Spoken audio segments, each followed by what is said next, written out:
No, floor, ready na ako ah. Okay. Okay.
Good morning, everyone.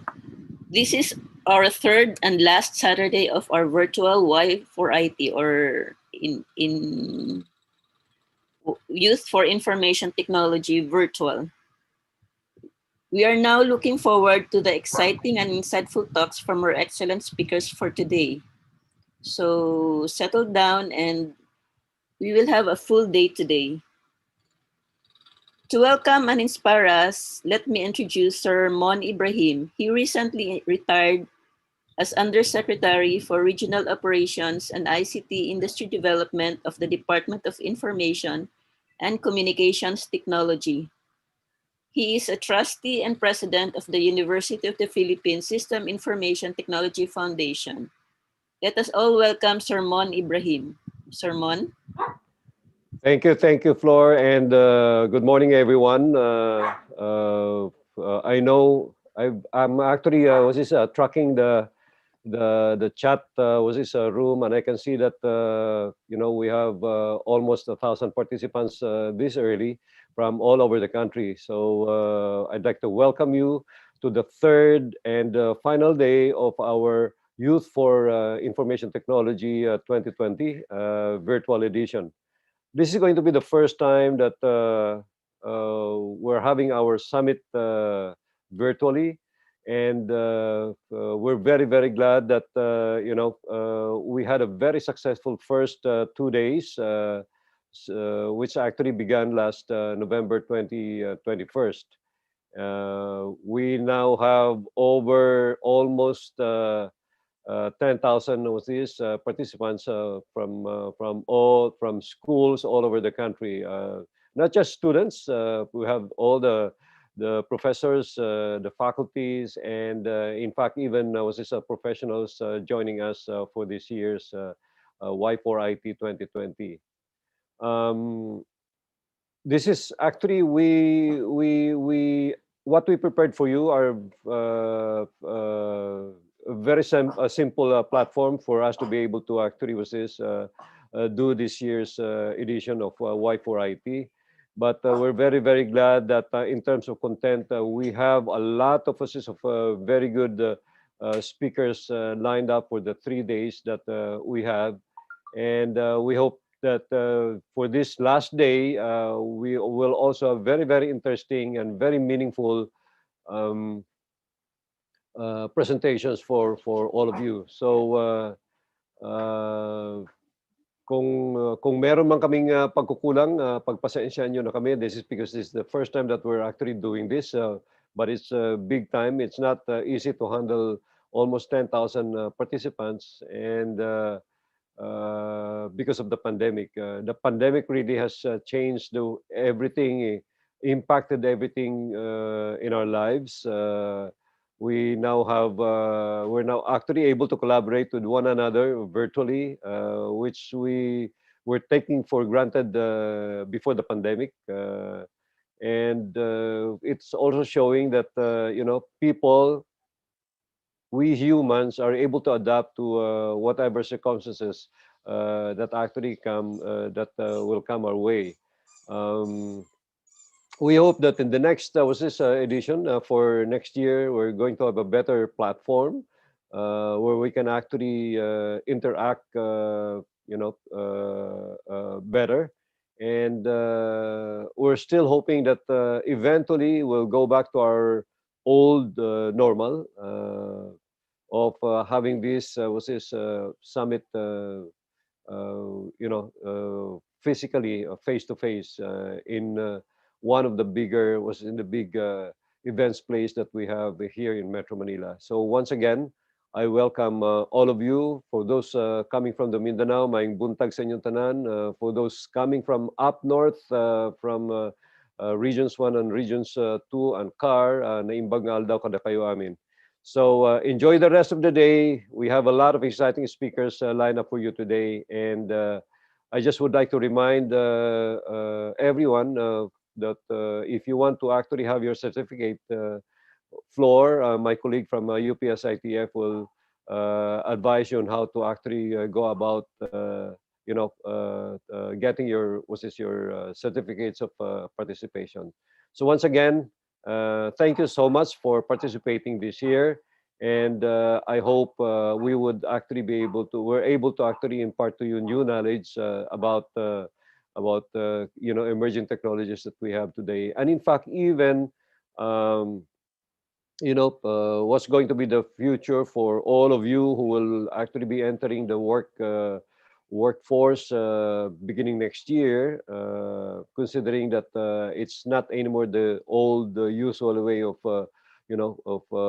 work for everyone. And I hope that through some of the presentations, we are able to actually let you know how to prepare for the next, for the new normal in the workplace.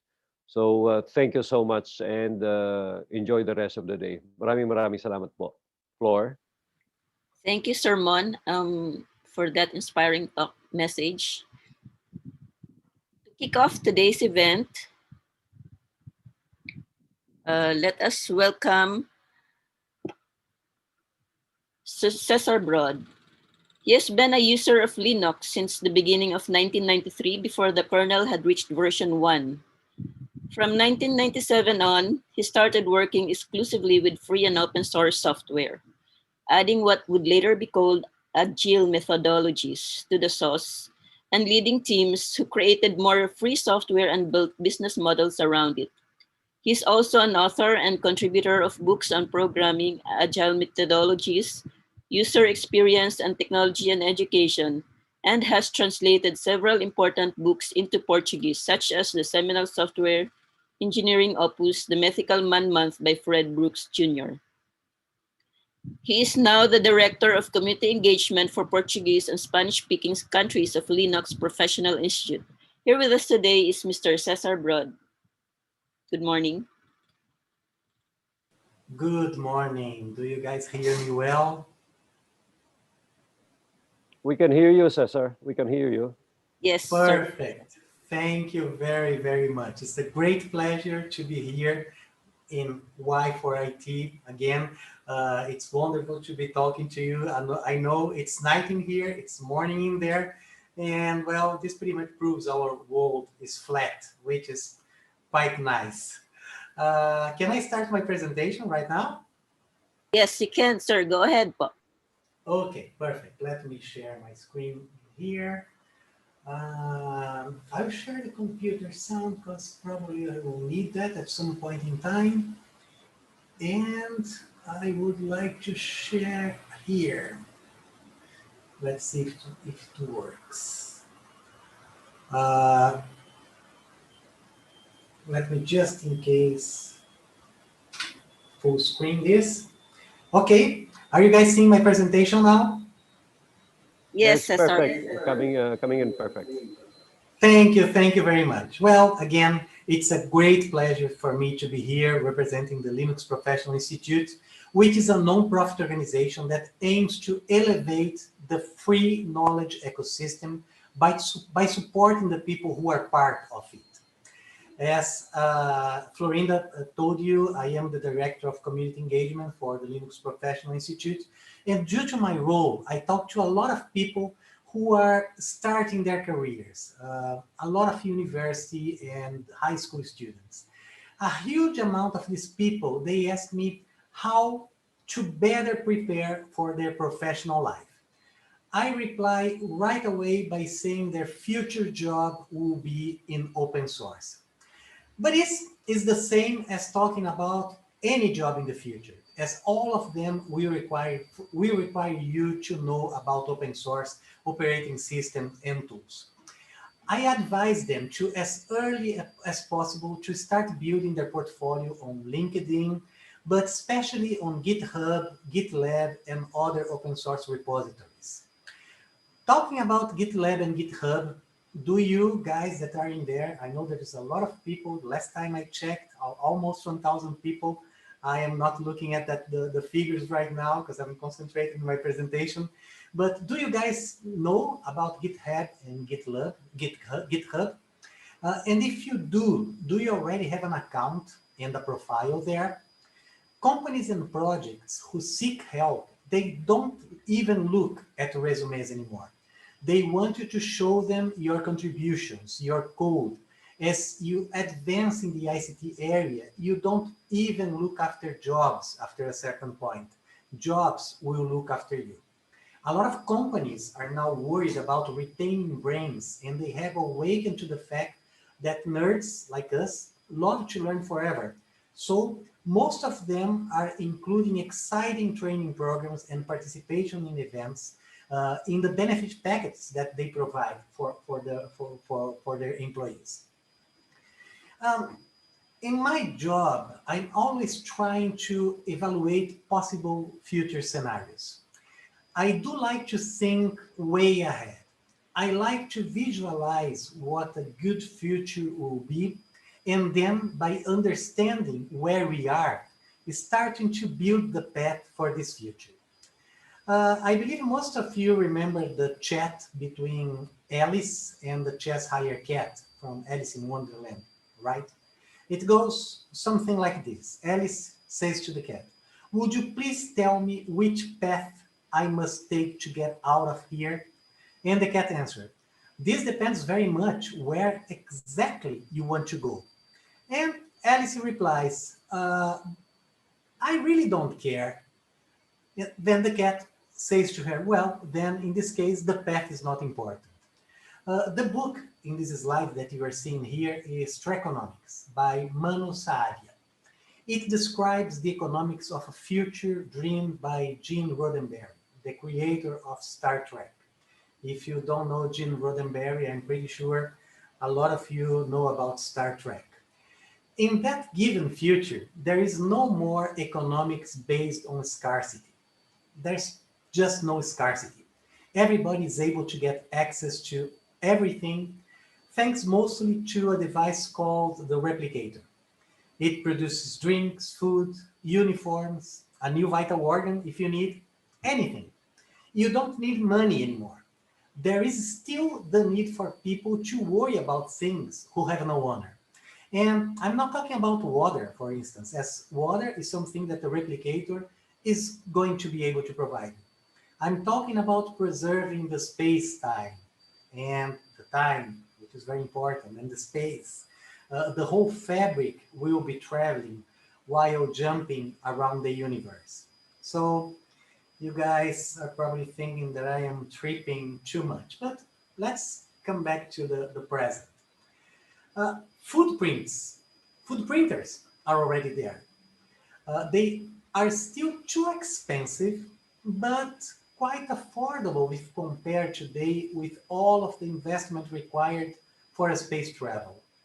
Even some fancy chefs in experimental restaurants are already using them. However, do you remember how 3D prints were expensive and how affordable for hobbyists they have become over the time? Food printers will even make veggies more attractive to stubborn kids. Like you can serve arugula to your uh, small brother, and probably he'll like it now that it's shaped like a dinosaur. So, and also look at what's happening today. Look at the amount of food startups that are showing up. We all need to eat.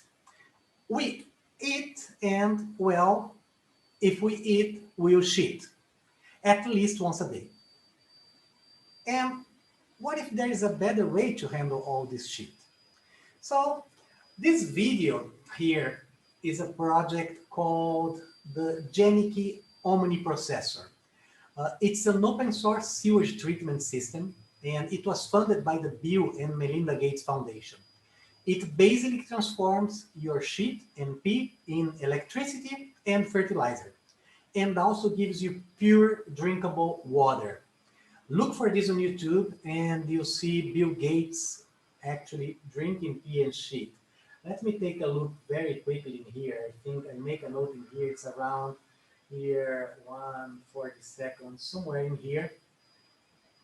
So yeah, there you see. So you can leave this presentation telling people that you saw Bill Gates actually eating, drinking shit. But yeah, and he's liking it. So you see. Let's go to the next slide. Back to the 3D printing now. We have already printed pancreas, and there are several companies investing in printing all kinds of human parts. These projects are not economically viable yet. They are not even sanctioned for large-scale, safe utilization. Truth is, though, they are advancing, and we'll get there eventually.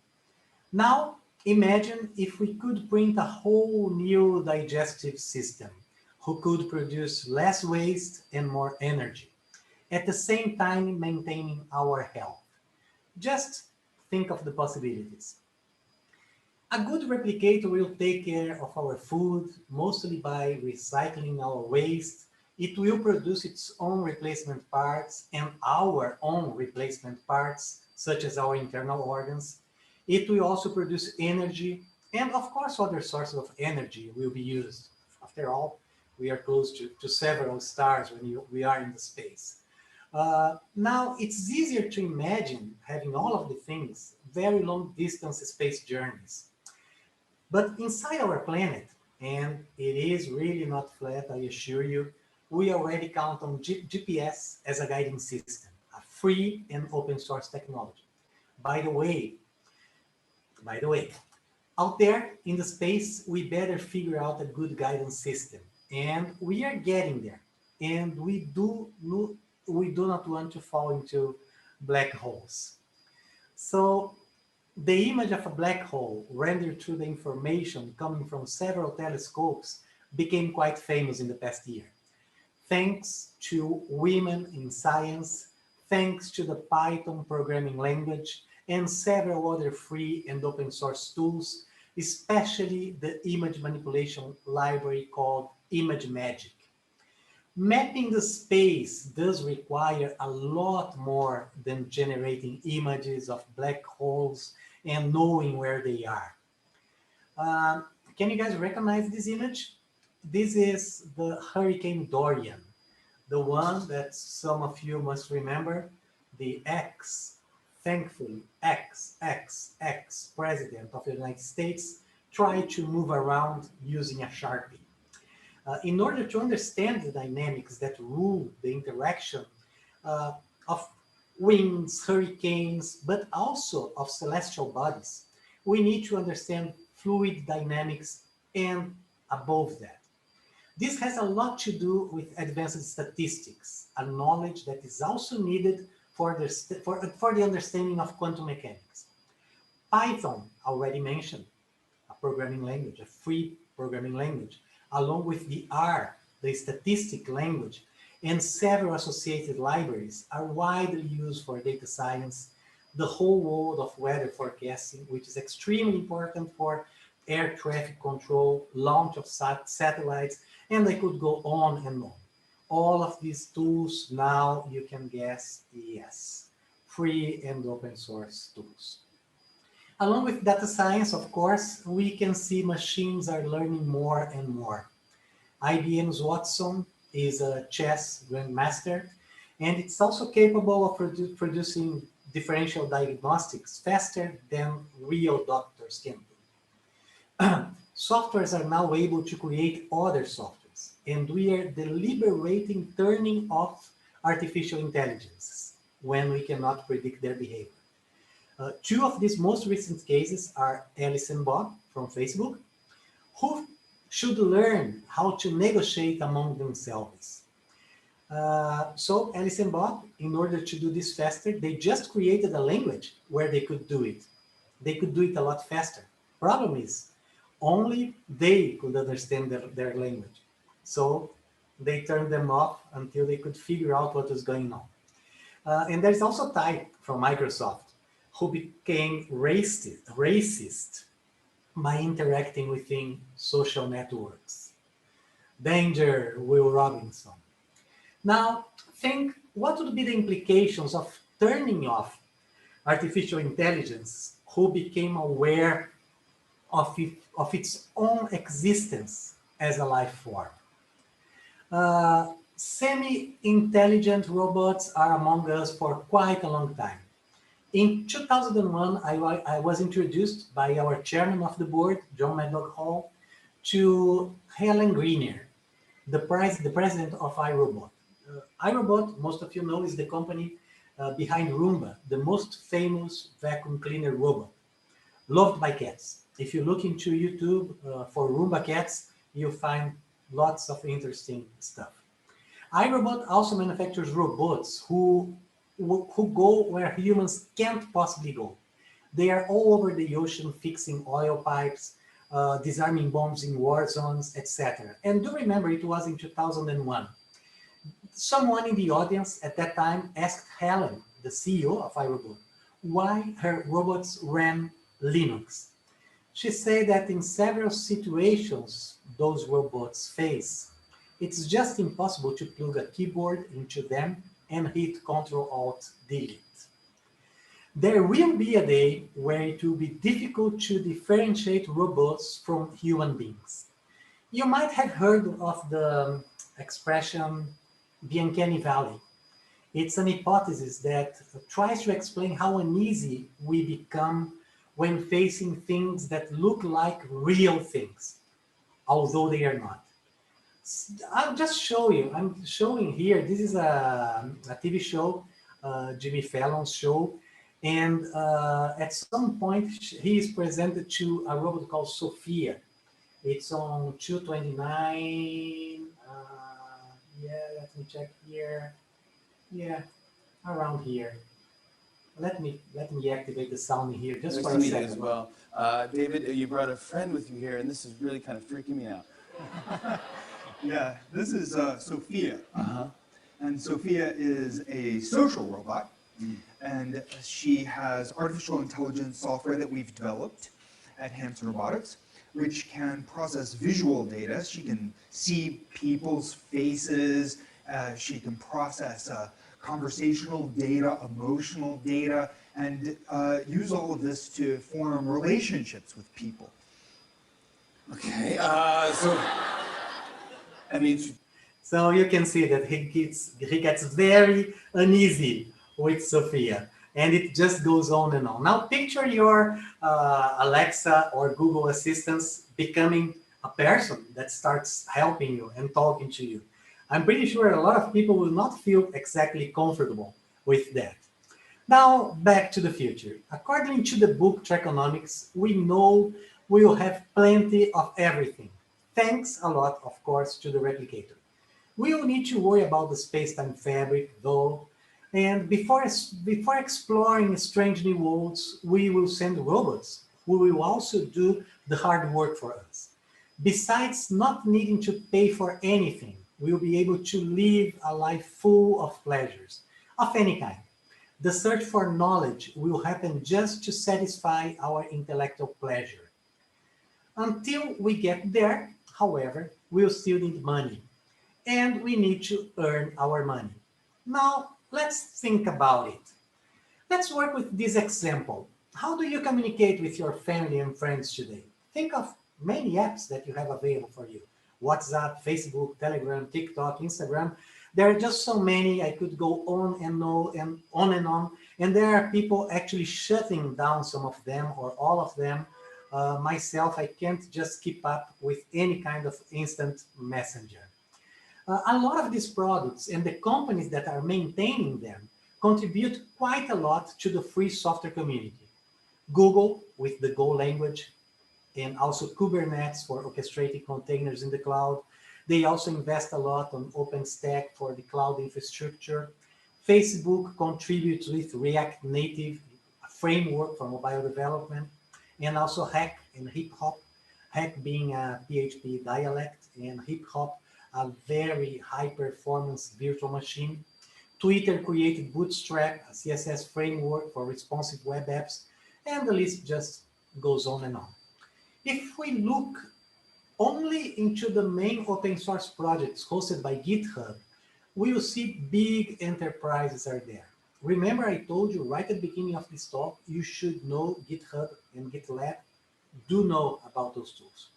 Now, if nobody pays for anything, how can I make money? Well, you should know by now, if you are not paying for some product, you are the product. For everything you use without paying money, you pay with a big amount of data that once is very well processed, remember data science, artificial intelligence, this data will serve to sell you other products. And those products you need to pay for.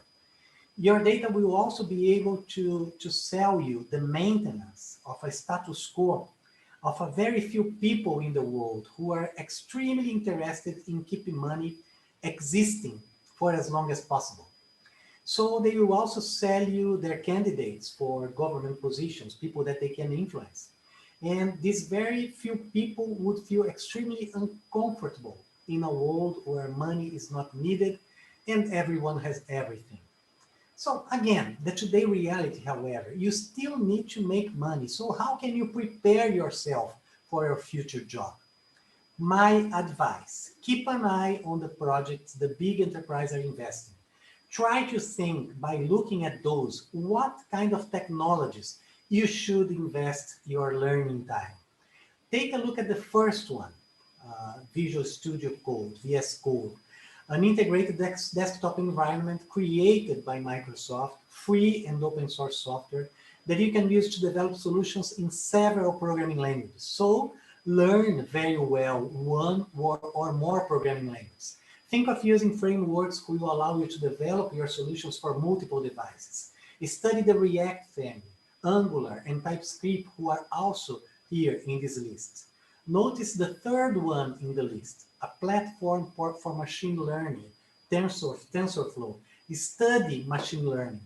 Ansible, Kubernetes, and NPM are deep into the DevOps culture, so where everything is automated from concept to cache. So get to know DevOps. It's not only computers and software. You must learn how to solve problems. Nobody buys computers or software. People buy solutions for their problems. Get to understand these problems in the need of solutions, along with people studying things very diverse from the ones that you are studying. A lot of areas such as medicine, communication, tourism, entertainment, and I'm not talking about games only. Those are major consumers of technology and still have needs for solutions to be developed. Learn how to think in a group. You might have already reached the conclusion that it's not by hiding your ideas that you create that thing that will make you a zillionaire. There are just a handful of Steve Jobs, Bill Gates, Jeff Bezos, and frankly, statistically, statistically speaking, most likely you are not one of them. I'm really sorry about that. Okay, I got it. I don't even know, however, how to start. Here's where our non-profit organization, a 20 years old organization, can help you. We have created a learning path that will take you from zero to hero in several areas of Linux and open source. So if you look in our IT Essentials track, the exam that we have available today is Linux Essentials. If you look into learning.lpi.org, you have all the topics that you need to learn for the essentials of Linux. And believe me, there you already know the basic of systems administration, and will need to know how to program in shell script. And our chairman of the board, John Mad Dog Hall, he says that shell script is a very good language for you to start programming. We do have our professional track, which starts with LPIC 1 for Linux system administrators, LPIC 2, Linux system administrations in a network, and then the specialties. We have security, mixed environments, and high availability and virtualization. And those three specializations are extremely important for people who want to work in cloud solutions, cloud providers. Then we have in our open technology track, we have the DevOps engineers, the DevOps tools engineer, a very popular certification. And I must tell you, LPI doesn't create the certifications by the people that are working inside LPI. No, we have requests from the community, from the ICT industry to create certifications that are really meaningful for this industry.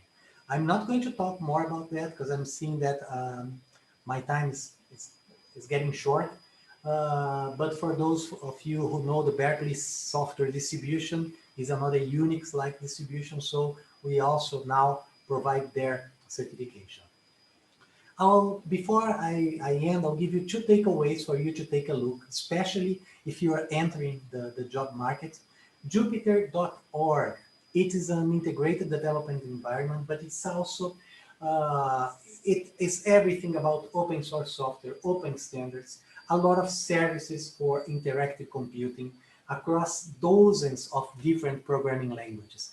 So you can take a look in there and you can see some things that you can start collaborating right away. And take a look at kaggle.com/competitions. Those are competitions that companies are interested in see how you handle that information. And one very funny one is machine learning for disaster, the data from Titanic. You can experience with data and you can guess who has more probability to survive a disaster like Titanic. Is it people in the third class or is it people in the first class? Are the people providing services to the guests or are the managers of this big boat? So that's it. I hope I was able to finish in time to get some questions for you. Here is my email, cbrod@lpi.org. I do reply to all of my emails, and I always tell you guys that it takes some time. One of my major work inside LPI is to be in contact with the community. So as you can guess, I receive a lot of emails. I do reply to all of them. If I'm taking too much time to reply to your email, forward your email to me again to make sure that it will bump into the top of my inbox. And that's all I have to you guys today. I do hope I did not exceed my time, and we do have some time for questions. Thank you, Cesar, for Oh, a thank very you. good talk. Your future job will be in open source. We will now have a 10 minutes question and answer portion with our speaker and panelist to respond to the questions raised by our participants from all over the Philippines. Okay. The first question is, oh no. Is there a future prospect for people who have skills in other Unix-like operating systems, such as FreeBSD, OpenBSD, and Solaris, or should people just focus solely on developing Linux skill sets? This is from Ralph, Asian Institute of Computer Studies, Commonwealth. The good thing about Unix is that Unix was born along with the internet. So if we think about Linux, if we think about all of the BSD distributions, all of the Linux distributions, they all share the same Unix philosophy. So if you know Solaris, if you know BSD, all of the knowledge that you already have will be very useful for everything from now and into the future. What is of course nice is now that you already have this base knowledge, it's good for you to experience with other flavors of Unix and Linux and BSD and broaden your portfolio. But one thing that you will see is that after you know Solaris, or if you come from even older Unix type of operating systems like System 5 Release 4 from AT&T, it's a basis that is so solid that the knowledge is still there. When Ken Thompson and Dennis Ritchie created the philosophy of Unix in the mid 70s, the philosophy actually stick very well with all of the upcoming, the upstream versions and flavors of Unix, Linux, and FreeBSD. So, of course, the technology has improved. A lot of programming skills have improved, but the basis is still there. So, just build on top of this knowledge that you already have, and all of these kind of things will be necessary. And today, we are facing like there are always changes in the market. Like Red Hat announced that they will not be supporting CentOS, the regular CentOS distribution anymore. They are creating a new thing called CentOS Stream. So the guy that created CentOS now started the project Rocky, and a lot of people that were relying on CentOS from Red Hat are jumping to Oracle Linux. So if you have the basis of Unix, all of your knowledge will serve independently or to where the waves of the market will take you. Thank you, Cesar. The next question is from Theo. I don't know if you have watched the documentary, The Social Dilemma. What do you think we, the open source community, can we do to combat the negative effects of social media? Cesar? That's a very, very good question. Yes, yeah, I actually saw the social dilemma. In when I give some basic Linux slash Unix training, I show people some, like I have them turning on their machine only using a terminal. And then I ask them to take a look at the status of their network. Then they fire up a browser, and then they fire up any social media. And then you see the amount of connections that are established within your computer to the outside world that you are not aware of that. It is something that it's not the open source software community, but also people that believe in freedom. We think that the most important thing for everyone is just not to accept the agreements that you receive when you sign up for a service, such as Facebook or even Gmail. Like read everything that is in there. I know it's very difficult for people to read all of the contracts, but it's very important for you to know what kind of services you are using. Uh, you need to, there are several, I'm not going to tell about all of the tools that you may use. There are very strict tools, such as the Tails Linux distribution, where you are able to be anonymous in the internet. You won't be traceable. But at the same time, of course, if you fire up a social network inside of that, you start to be traceable again. I do not believe like it's just by saying that, well, for you to be safe, just lock your home and don't get out of your home. But anyway, you still need to order food if you are staying at your home, and you need to open the door in those situations. So do not stop using the internet. Do not stop talking to your family over WhatsApp and Facebook or other social media. But just be aware that while you are doing that, if you are using a public network owned by a private company, and such as Facebook and Google, etc., be aware that people are using your data, and those people are using your data to get know about more about you, more about your community, and how to influence you. And they will, at one point in time, they will sell this information because they do need to make money to be in the market. So at least, turn off your notifications. Try to be aware that the things that the social networks are recommending you to buy before they are recommending this kind of thing, they are being very sharp in doing that. And you end up at least wanting to buy a lot of stuff.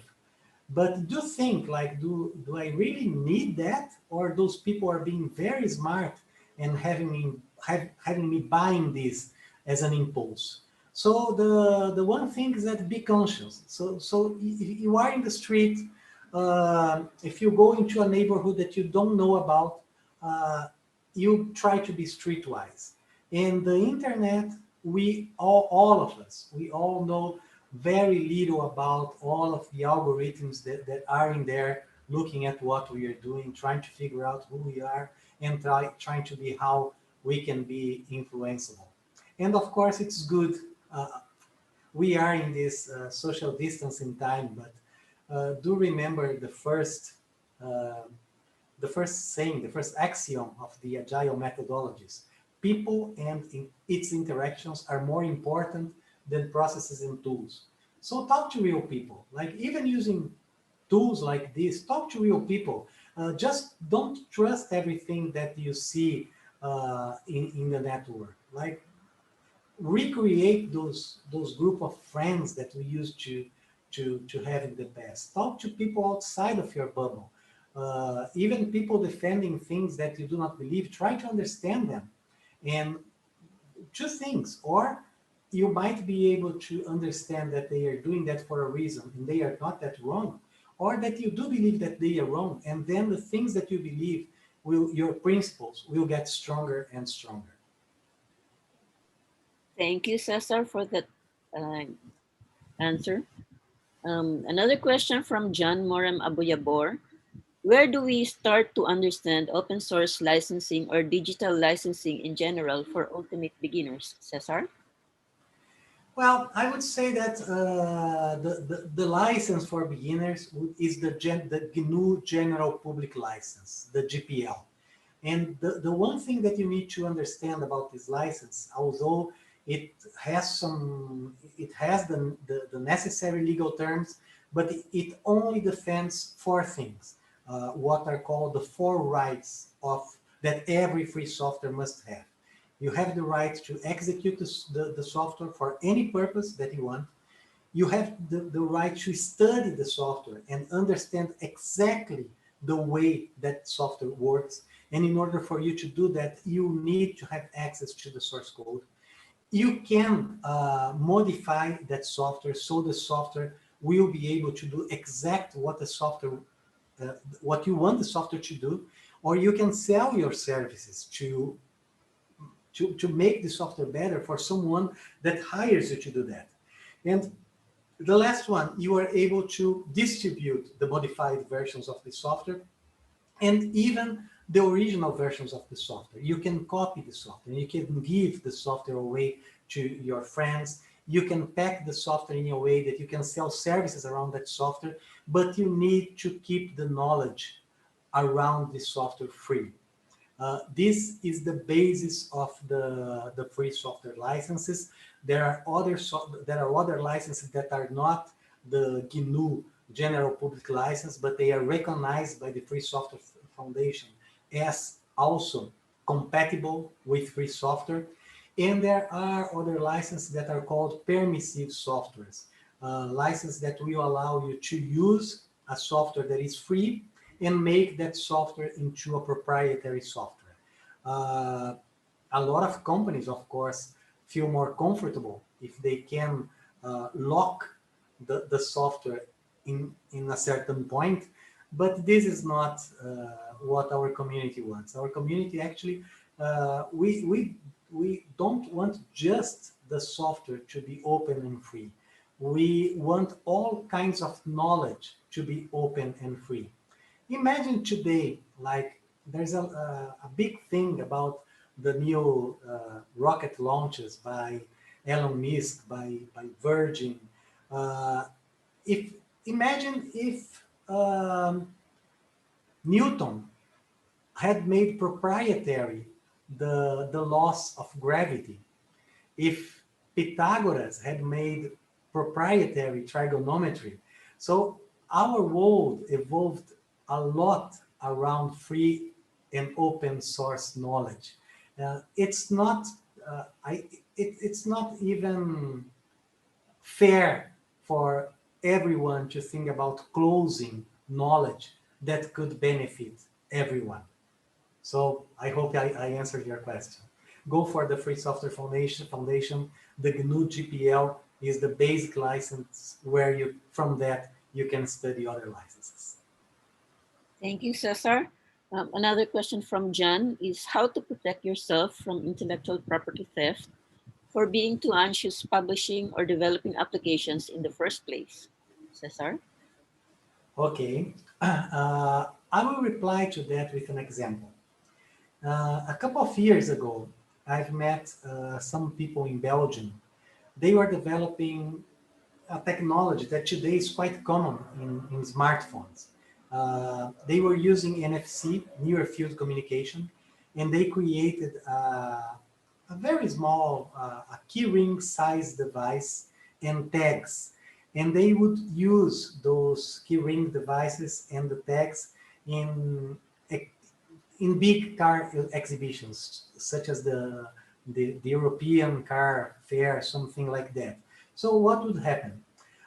This was the beginning, just the beginning of Facebook. Orkut was in the end of its life. What would happen is that you would get that tag, you would register the key ring thing, you would register that in your social network. And as you go into that event, you would just get this NFC thing close to a tag, and automatically you would get more information on your social network. So you're looking for a new car, you're looking for a new device for your car, and you like it, you look at that in the fair, you just click in that thing, and automatically all of the information will be in your social network. They did that in order to save paper. These big fairs, they print a lot of stuff. They waste a lot of paper. So this means a lot of trees uh, that are killed, that are forests that are devastated, that they want to solve this problem. And I had the opportunity to talk to the CEO of the company, Geoffroy Simon, and I asked him this exact question. Is he worried about intellectual property? And he said, well, no, I'm worried about speed. Like, if I'm able to put this kind of thing in the market right now, uh, and even if I fill out all of the formal papers and registrations for a world recognized intellectual property, if a company like Google or Microsoft like my idea, they will steal my idea. So I prefer that myself, people that work for me, the people that develop the hardware, which is an open hardware, that develop the software, which is an open source software, they will get so knowledgeable that people, even if this company is sold, even if the idea is stolen by someone else, those people will still so knowledgeable that they will be hired by other companies, they will be able to start other projects. So I do think that things like international uh, copyright laws, intellectual properties, are just artificial ways to hide knowledge. And we started hiding knowledge because when we saw, think about the computer industry. When computers were extremely expensive in the 70s, the beginning of 80s, uh, there was no price for the software. Like, we would exchange software for free. Like, if I found a fix in a program, I would just tell everyone, and everyone would be able to have access to that fix or an improvement. I used to work for a company called Tandem Computers. We had these international Tandem user groups where people would bring tapes with software that they have developed that they would exchange freely. But then computers start to become popular. The profit margins for companies selling computers started to get lower and lower. And the computer industry thought, well, it might be a good idea to start selling the software. How do you sell something? By hiding it behind a box. So at some point in time, you saw software being sold in shelves in computer stores. Then you would download it over the internet, but you would pay a price, a license for that, you would buy a key for that. So it's just knowledge being hidden, and you need to pay for that. It's just not fair. So that's my take on intellectual property and copyrights. Again, another important thing. In free software, you will be always recognized as the author of the software through a mechanism called copyleft, not copyright, meaning that you get the recognition, but your knowledge, your software will be able to get a life of its own. Thank you, Cesar. Another question from the participants, from Donnell. I just want to ask, what's the difference in the different Linux platforms? Cesar? Well, uh, the you see, when Linus Torvalds started his project by the end of 1991, he sent an email to the community saying that he was creating this operating system. He was using a lot of things that had been provided by the the GNU initiative. The GNU initiative wanted to write Unix without using Unix code. Unix at some point in time was pro a property of AT&T, a big telephone company in the United States. So that's why Richard Stallman and other people started to rewrite Unix in a free software way, and they call it GNU, meaning GNU is not Unix. Linus Torvalds used parts of the GNU project, those parts of software provided by the University of Washington, the X386 project, and he created his operating system. He never wanted this to be named Linux. He wanted to be named Freaks, but it's another story I might tell you at some other point in time.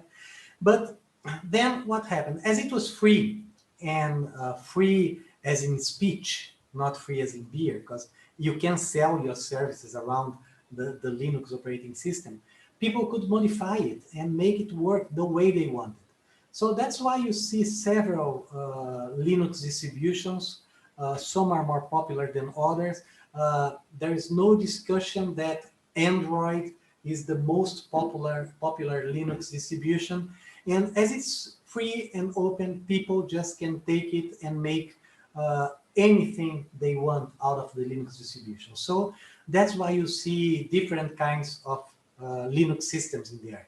There are two major roots, Debian, which by itself derived into Ubuntu, Linux Mint, Pop! OS, and other distributions. And you have Red Hat, which has derivatives such as SUSE, Scientific Linux, Fedora, CentOS and CentOS Stream now, and Rocky, which is the newest flavor of Red Hat.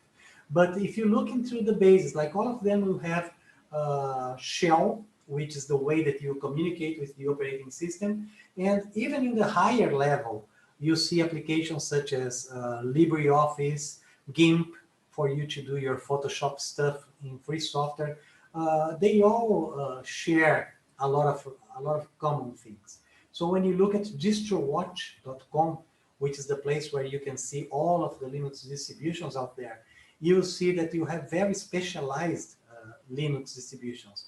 My daughter, for instance, she lives in the Netherlands right now, and she moved into the Netherlands with her husband because both of them are very specialized in very small Linux footprints to working computers that run elevators in hotels or big buildings, and Linux computers, very small Linux computers that control systems in airplanes. So you see that depending on the kind of thing that you need to do, you have a specific Linux distributions. As it's free, you can make Linux work the way you want, and that's why we have the several Linux systems, the several Linux distributions. Thank you, Cesar. For other questions that we were not able to respond to now, please reach out to Cesar.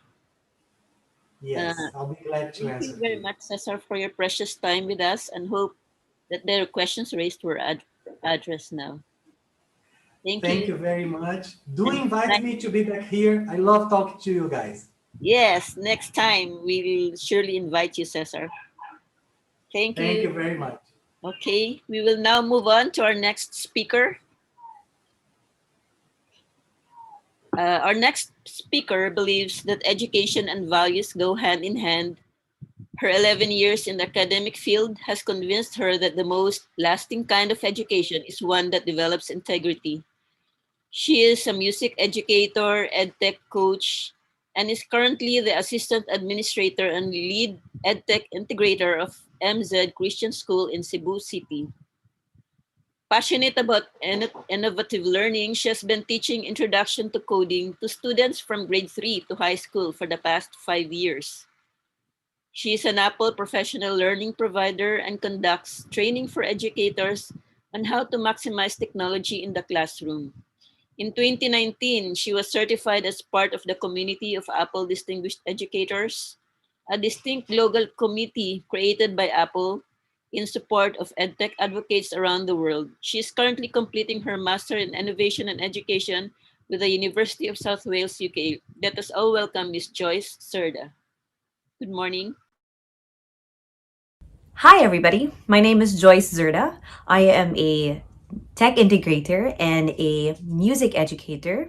I have been coaching music for almost 7 years, and then I shifted to arts and ICT, where I self studied Introduction to Coding.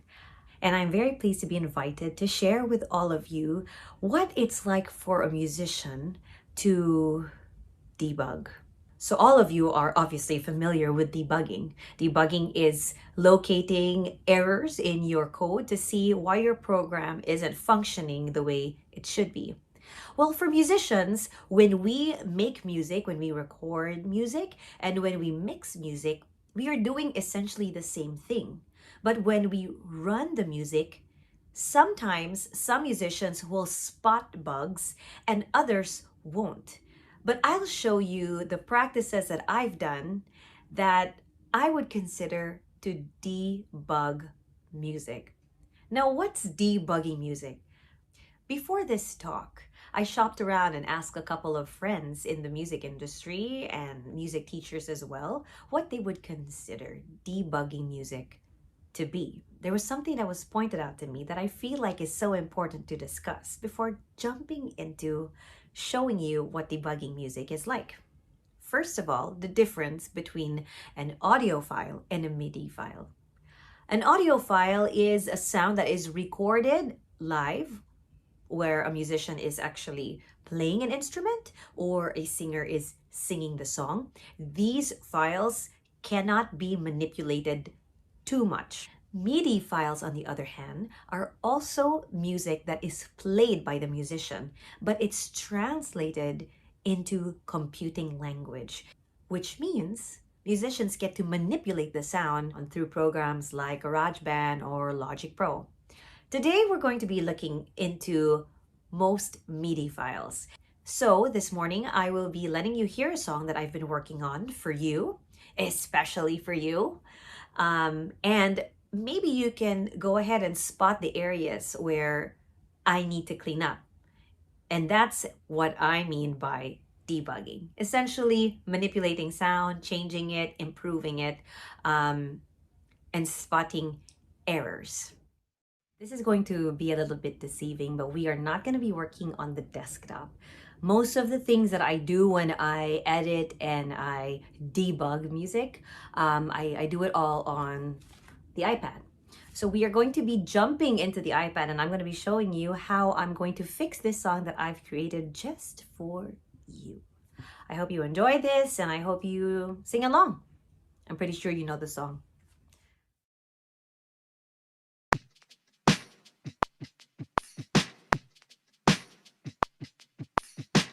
I'm done hating myself for feeling. I'm done crying myself awake. I gotta leave and start the healing. But when you move like that, I just wanna say, look what I've become. Looking through your phone, I know love to you is just a game. Look what I've done, dialing up the numbers on you. I don't want my heart to break, baby. How do you sleep when you lie to me? All that shame and all that danger. I'm hoping love will keep you up tonight, baby. How do you sleep when you lie to me? All that fear and all that pressure. I'm hoping that my love will keep you up tonight. Tell me how do. The first thing I look for in fixing music is identifying if the sound is comfortable for the singer. Now, if we start the song, it sounds pretty easy. It sounds pretty comfortable for the singer. Then we have to move forward and just see. Still comfortable? Okay, here. it's not something that code can tell you. A lot of the debugging that happens in music is something that musicians feel innately, and I think that's something that also coders or programmers have. When you're creating a program, there's a practice where you sense that something's not going to fit in just right. So with me, I'm listening to this part and I just can sense this singer is having difficulty, and I'll tell you she is because I'm singing it. So we're gonna have to drop the key down. Everything else is set into place. So as you can see, all of our songs are set into place, and that's gonna be a problem. It's now it seems as if I have to do everything in a lower key. But debugging number one, transposing music. Here's how we do it. Very simply, we just go on to the settings and we move to key signature. Currently, it's an A minor. Okay, maybe let's move down to a G minor. Let's try. So let's start to C, G minor, and then let's try to hear what it sounds like now. So I'm going to have to mute the singer. Oops. Okay, and going to test it. Looking through your eyes. Love for you is just a game. Oh, so it's too high. So we're gonna drop it one more time and C. G, we move back. F, let me just find the right one. I'm not gonna bore you all with this process. I'm done looking through your phone. Oh yeah. Love to you is just a game. Okay, very simple, very easy. So now what we're gonna have to do is, if we're gonna play it, the singer and the music's not gonna mesh. In case you're interested. So weird. So we're gonna have to re-record the audio. Let's do that really quick. Okay. How do I re-record? I use the trusty earpod. Yes, this is my microphone. It works. It picks up really well. So we're gonna have to re-record. Looking through your phone, timing. Love to you is just a game. Okay, something like that. We change the key. That's the first thing. Transposing. First debug, making sure that the singers can sing the song at ease. The second thing we do is to isolate each sound of music to hear if the timing is right, if the rhythm is right, if the pitch is right, if the sound is right. And I know a lot of it comes with a lot of hearing, but one of my friends says it really nicely. He says, the eyes can sometimes lie, but the ears definitely can't. And I think it's a really nice line. When he said that, I was like, true. Life hack. Okay, now let's move and see. So this is how you isolate the sound. You can hear a specific sound. I want to hear if it hits the timing. Okay. And then here in this part, that note right here seems to be late. Debugging number two, quantization. Quantization is when we align or when we make the sound hit a specific timing, a timing that we set. So here is what we do. We click on the specific track we want to quantize, go to settings, and we just turn it on. So we want it to adjust to just 1/4, the most basic. And now we get to see if it is hitting the same microbeat. Now let's listen. 3 and very good. What it does is it fixes notes to be played in a more precise manner. For example, we're playing with this Chinese gong and we just randomly hit it.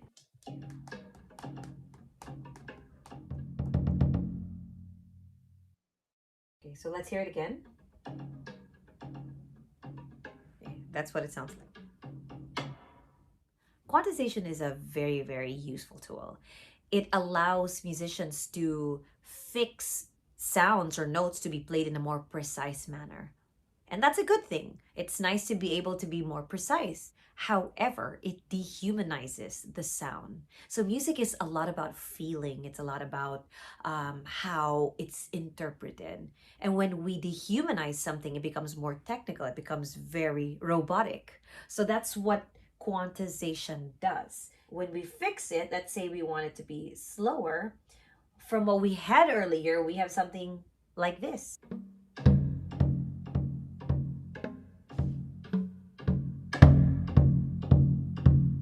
And it's very, very precise as compared to something that feels more human like.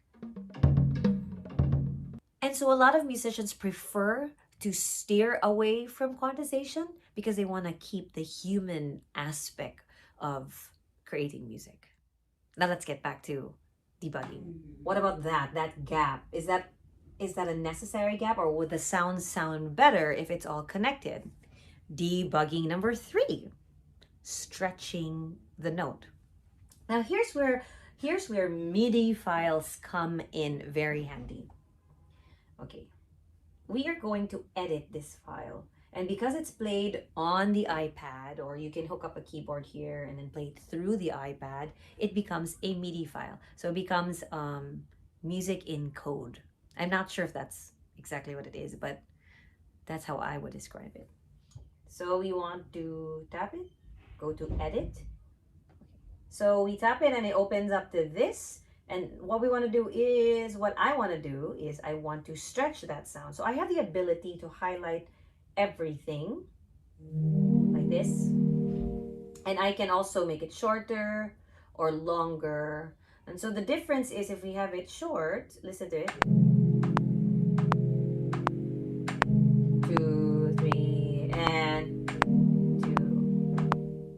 Okay, so if I want to bridge that gap, I can just go ahead and stretch it all together. You could also do it one by one, but it's easier to stretch everything together. Makes life easy.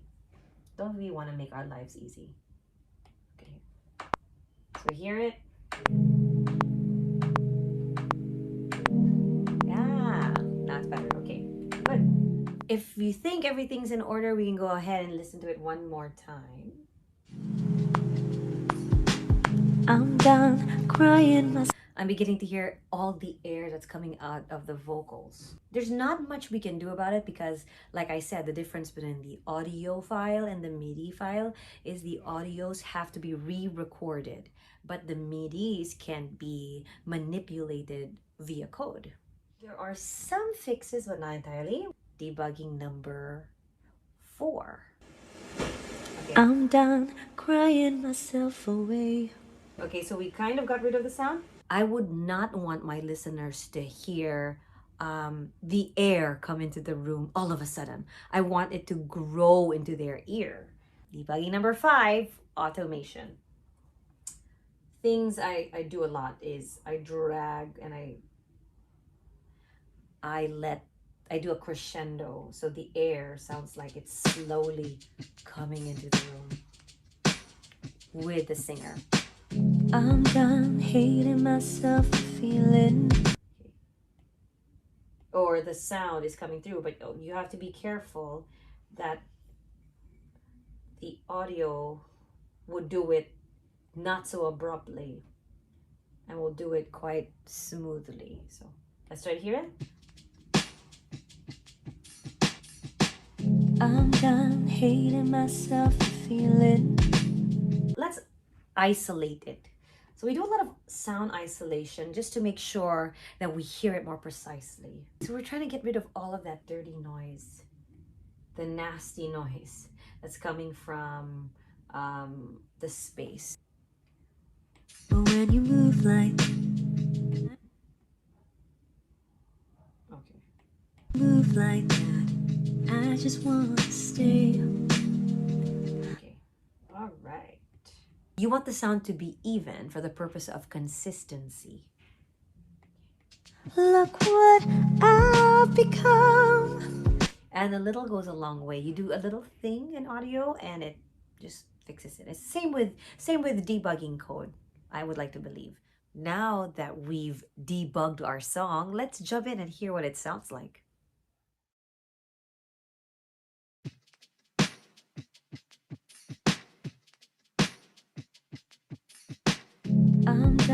hating myself for feeling.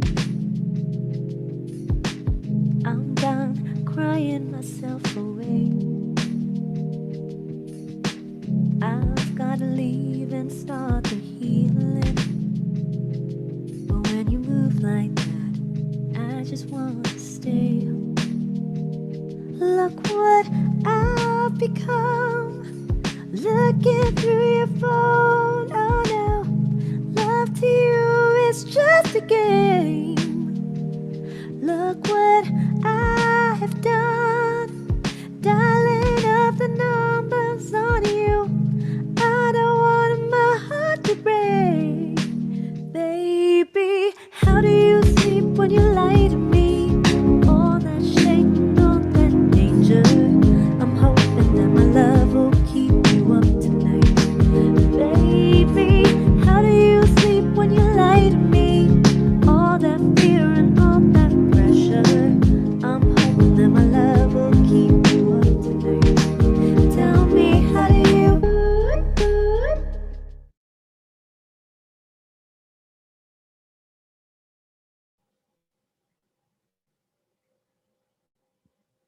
Hi, and good All morning, right. everybody. Can you hear me?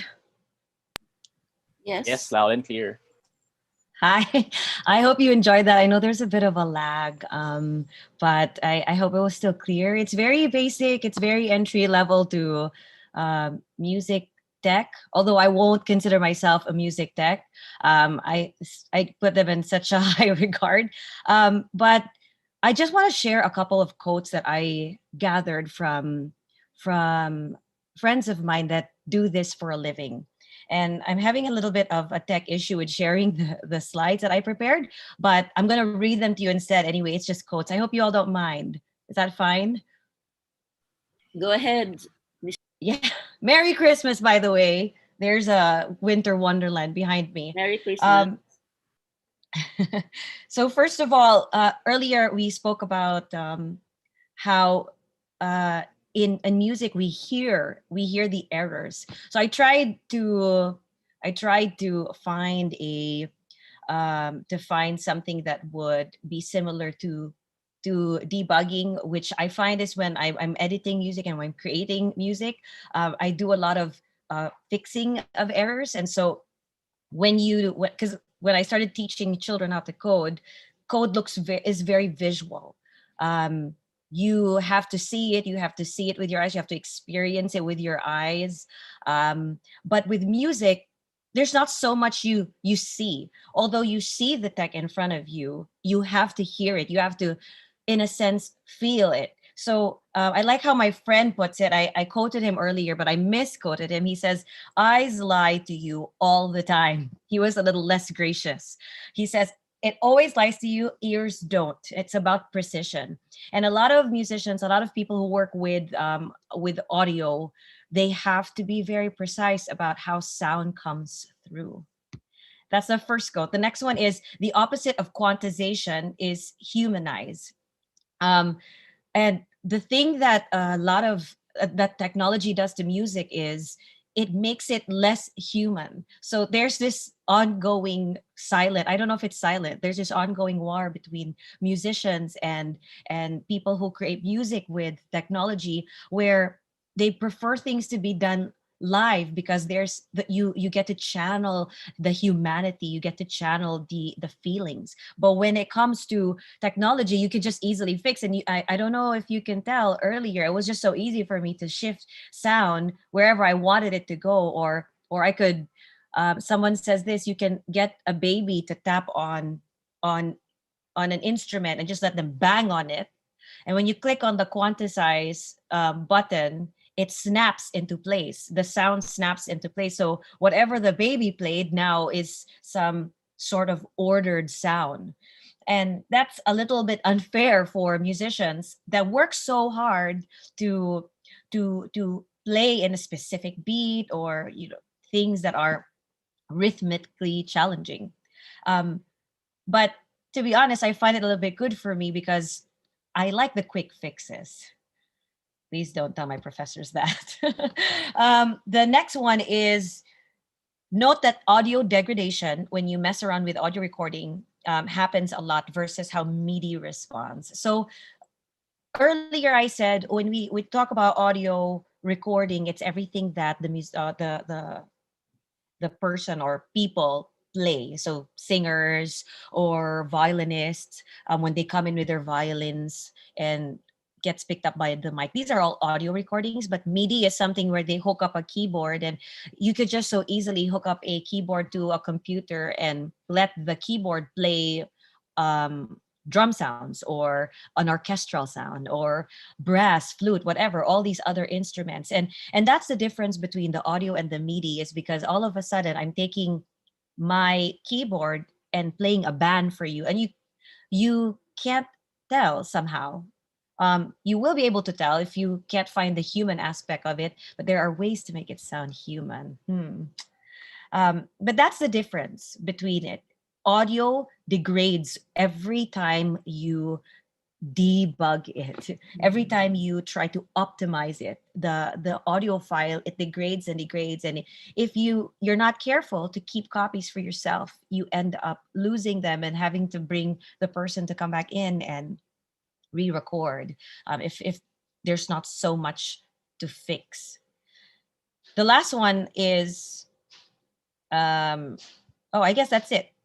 Yes, those are the most important things I find. So the big debate with the music tech industry and musicians that are live performers is, while a lot of them marry in together, and not literally marry in together, but we have house music, we have all of these tech music that are coming out, and I still consider them to be very creative, but there is the skill that is the skill of playing an instrument that is taken out. So that aspect of being human is taken out. And so I'm going to end with this before we take some questions. Is I studied the cello for a couple of years. I won't consider myself a cellist, but one of the things that brought me to play it, as compared to all the other bowed instruments, is because the cello sounds like a person. I would say it sounds like it's living on planet Earth. It's walking on the ground. Its sound is very human. You hear the hurt, you hear the hope,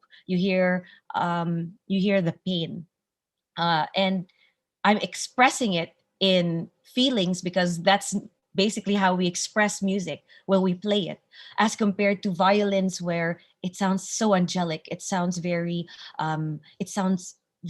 high and almighty in a sense, because of the range of sounds it plays. And where music performing and music tech comes together for me, just like in cello, is it meets that whole range of the high notes, where it can sound very angelic, it can sound almost perfect, and it can also sound human. So I like being able to marry both these audio and MIDI recordings, and being able to spot the errors, and um, being able to work on these technologies. As you can tell, I didn't touch a single instrument in creating the song that I shared with you all. It was all created on the tablet, on the iPad, and it's something a lot of people find kind of strange, because, so are you considered a musician? I would consider myself a musician, but there's that nice there's that nice glue between tech and live play music. So, um, well, thank you very much for listening to me, and I hope there are any questions I could answer. All right, I'll thank turn you. it back. So thank you, Joyce, for this wonderful presentation. The common questions on the Q&A are ranging from what apps did you use, and how possibly can the participants get to have access to that particular app, or maybe if the app is free, maybe you can tell more about those apps. Okay, so the current app that I showed, that I used during the demo, is GarageBand. It's a free app that is native to Apple devices. So it's not something you can download from the Play Store, but on Android, there are a couple of, there are a lot more, there's a range of apps, I would like to say, that do exactly what GarageBand does. Although I'm not very familiar with how it works, but I do know that there are. So one, I just like to call them out because I know somebody was asking. I was reading the questions earlier. I know someone was asking, and here are some of the titles. If you would just like to write it down, there's N Track Studio. You can download it from Play Store. There's FL Studio Mobile, and this is something that you could use with your phones, with tablets. There's also the Google. My A lot of my students that aren't working with Apple devices, we use the Google Chrome Maker, the Chrome Music Maker. It's a really fun way for kids to be able to create music, and this is just like tapping and letting it play a specific sound. It's less complicating compared to what I showed you earlier, but the ones I mentioned, the titles I mentioned earlier, you can bring in audio just like I did, and you can also there are also built-in beats and sounds that you could manipulate. All right, so thank you for that one. There's a question. I think it's a pending one on the Q and A. What sorry. equipment will you need for recording and making music, or what software is the best to debug music? Well, you can again emphasize again. Thank you. Okay, what's the best? Let me try to read that again, because what software is the best? I wouldn't say I know what the best is, because I'm very entry level when it comes to music tech. My pastime is creating covers and mixes of songs. So currently, I find GarageBand to be the easiest way, and I find it to be the best way. And here's one reason why I find it the best for me is because the sound that GarageBand creates. Let's say if you're using a violin or you're using a piano, it sounds like real instruments, and it actually is real instruments. So we were told last year that the reason why the sound of the instruments that come from GarageBand sound authentic is because artists come in and they literally play the each note in each different ways. Like let's say the piano, all the piano names that you see there, they're all recorded from those exact pianos. So they would go to places like, I know that there was one specific organ or piano that is unique to a country and a church, and they went over there and recorded the sound of each note so that when we can play it on our iPads or on our tablets, we can hear this sound that is replicated from that specific organ, from that specific church and that specific country. I just don't remember what it is. So I would greatly recommend GarageBand for entry level, and then you can move up to Logic Pro. But I started off with, I'm not even sure if it's still here, Sonic, if I'm not mistaken. I started off with that, not so much bringing in an instrument, more on just stitching voices together, working with a lot of acapella sounds. So I hope that answers your question. Oh, All there's right. another. There's a, okay, I'll be combining the two questions. Okay. Is that unnecessary air audio can be eliminated by using a condenser mic, and maybe how to deal with noises? Yes. Okay. Absolutely. You can definitely use a condenser to get rid of the air. The reason why there was a very loud sound of air was because I left the aircon on while I was recording, and I'm just using the headset mic. I have tried using a condenser, although here's something that I believe in the most. Not a lot of people, or well, I'll speak for myself. I did not have the privilege of buying all the equipment of. Yeah, I had to pick my what do you call this, my damages. So the condenser mic had to come in after, and it's still coming in the future. So I just wanted to be able to see if I came in basic with iPad and headphones, can I still come off with a good sounding cover? Can I still create something that can pass off to be played on the radio or to be sent to somebody as a sample? And you can, with the tools that are in GarageBand, you can decompress and compress the sound, or you can switch off all the sounds. You can come into a quiet space and record your music, which I've done a couple of times, sweating in like this really hot soundproof room, just to get that perfect sound. You can do that and still use the headset. But if you have the ability to get a condenser, that's even better. There are great condensers, and condensers, they tend to be finicky sometimes. I've had a couple of condensers. I borrowed a couple, and I'm not very keen on using specific condensers. But there's one that I've been seeing a lot of people use that I'm eyeing. I just know it's red. I just don't want to do a lot of research because I don't want to buy it. But allow me, Noel, to go back to Neil's question. He says, "What equipment do you need for recording?" The only equipment I use is iPad, headphones. That's it. And I've been using even my phone before. So when I'm traveling and I feel like I want to create something, I just go on my headset and I plug it in and I go on my phone and I just go on GarageBand. So basically, I'm on no instrument at all. Yeah, that's pretty great. Maybe a follow up question would be regarding the apps. What can you recommend for the Windows platform? Okay, so Windows, I think I would greatly recommend N-Track. N dash track is what it's called. Studio. Also FL Studio Mobile. These are I'm not very familiar again, as I say, but this look almost like their garage band like. Um, Or how about maybe have you heard of Audacity? oh no. Oh my gosh, I'm such a snob. No, but no, that's okay. I think it's but open source. yeah, I think so. But you know what? If I wouldn't say that you should shift to any other platform just to get what I'm using. It comes together with the familiarity of the devices, and I'm just so familiar with this that I haven't left it. I did not find the need to upgrade or shift. But a lot of my students who like creating music, they aren't on the iPads. They're on their Windows computer. They're on their Android phones, and they're still able to create. So I'm not going to say that this is the one all best all. Although I'm so sorry I did not come together. I didn't come prepared enough to know what would work with Android. Maybe someone in the crowd can help me. Right. Okay, another question. There's a question here. I have a hard time making chord progressions. Where should I start?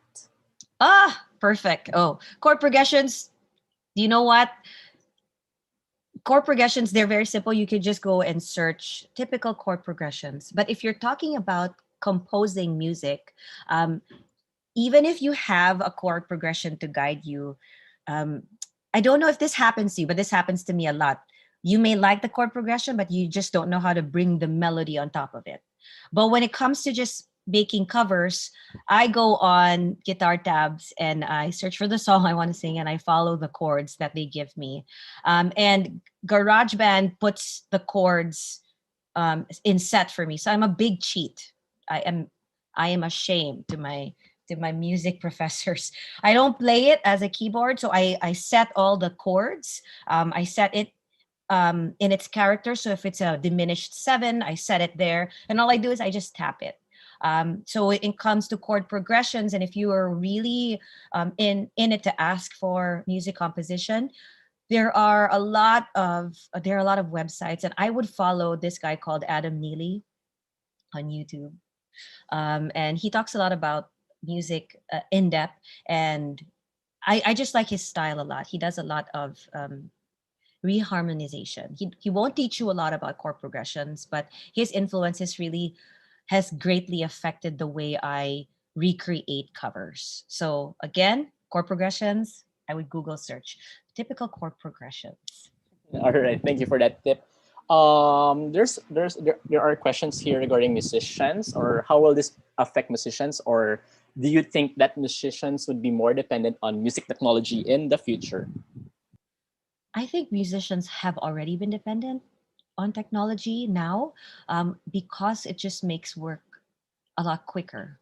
Um, a lot of the music tech people that I know, they have not abandoned their instruments. In a sense, they use technology to optimize their music. It does not. They don't do away. Not like what I did. I did away with the instruments and I just completely stayed on the tech. A lot of them who are innately musicians, they stick to their instrument they bring it into the technology and they optimize the sound. So the nice thing about being a musician first before being tech an audio tech person, maybe that's how you say it, is that you are able to use the skill you have as a musician to recreate sound. So now you're not just a pianist, you can be an orchestra person or a flute player simply by playing on a keyboard. All right, thank you.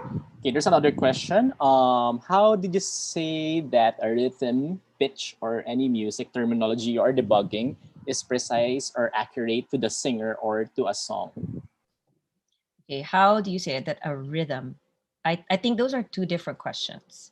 If you say a rhythm is precise, rhythm is easier to fix than pitch. I'm going to say why later. When we're talking about MIDI, yes, we can fix pitch, but with rhythm, it's easier to fix because rhythm is just like clapping. If I ask you to clap with me, 1, 2, 3, you're gonna be able to do that. And if people are not clapping in sync with me, I can guide them to it.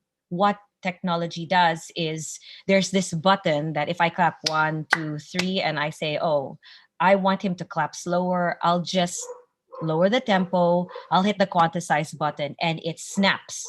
So the rhythm snaps into the grid that that I would want it to go. That's how I would say we fix the rhythm. And that's what a lot of house music people do. They snap the beats into rhythm. When it comes to pitch, although you can come in and move the pitch manually from the MIDI file, you can just move it up and down. When it comes to a singer, you can't really tell her, you can't really move her notes up and down. You'll have to ask her to re-sing. So the skill of being able to sing in key is still very important. And I think it really has to do a lot about hearing. A lot of people can sing. Because I teach choir, I always tell my kids, everyone can sing. Rocks can sing, but well, not literally, but everyone can sing. The only reason why people don't get to follow the note is because they don't listen. So there's an aspect of hearing that clicks into the brain that tells you, oh, I hear it correctly, now I'm gonna follow it correctly. So I don't that's the best I can describe. All right. Since you mentioned about choir, well, this is not on the question, and I mean the question list. What can you recommend? Can you recommend apps for, let's say, the scores? You know, the music scores. Yes, I use Muse Score, MUSE Score. I like it because you can create your own, you can notate on it. When you're on the desktop, you can notate and then you can share it to a tablet. And for example, if you composed in a four voice, when you share it to your app on mobile, excuse me, you can silence all the other sounds and you can use it as a practice. MuseScore, I've been using it for a very long time. It's relatively new. It's just a couple of years old. It's very easy. I came from Sibelius, and then I shifted to MuseScore because it's free. It was free. I think I'm not sure if it's free anymore. We but the way that I use it also as a musician, if I'm practicing on a cello, is I grab the score from the desktop and I share it to the app and I switch off the cello parts and I use the piano to be my accompaniment when I practice. Also, what you could do on the app is you could just shift and transpose the key. So if you're practicing and you're trying to figure out which key would work better, it's already transposing the score for you and it's creating all the practice parts for you. So that's a very, very nice app. I would highly recommend it. All right, Muse thank Score. you. Yes, I think I was using Noteworthy Composer before. Yes. um, Oh, that's not as easy as Muse Score. Trust me. all Yeah, right you would then. love Muse Score. I'll check that out. Okay. Yeah. Actually, those apps are good, especially it's the Christmas season, and I'm sure many people are fond of now singing and playing those Christmas songs. Okay. Yes. How there's a question here: how to record piano without static noise?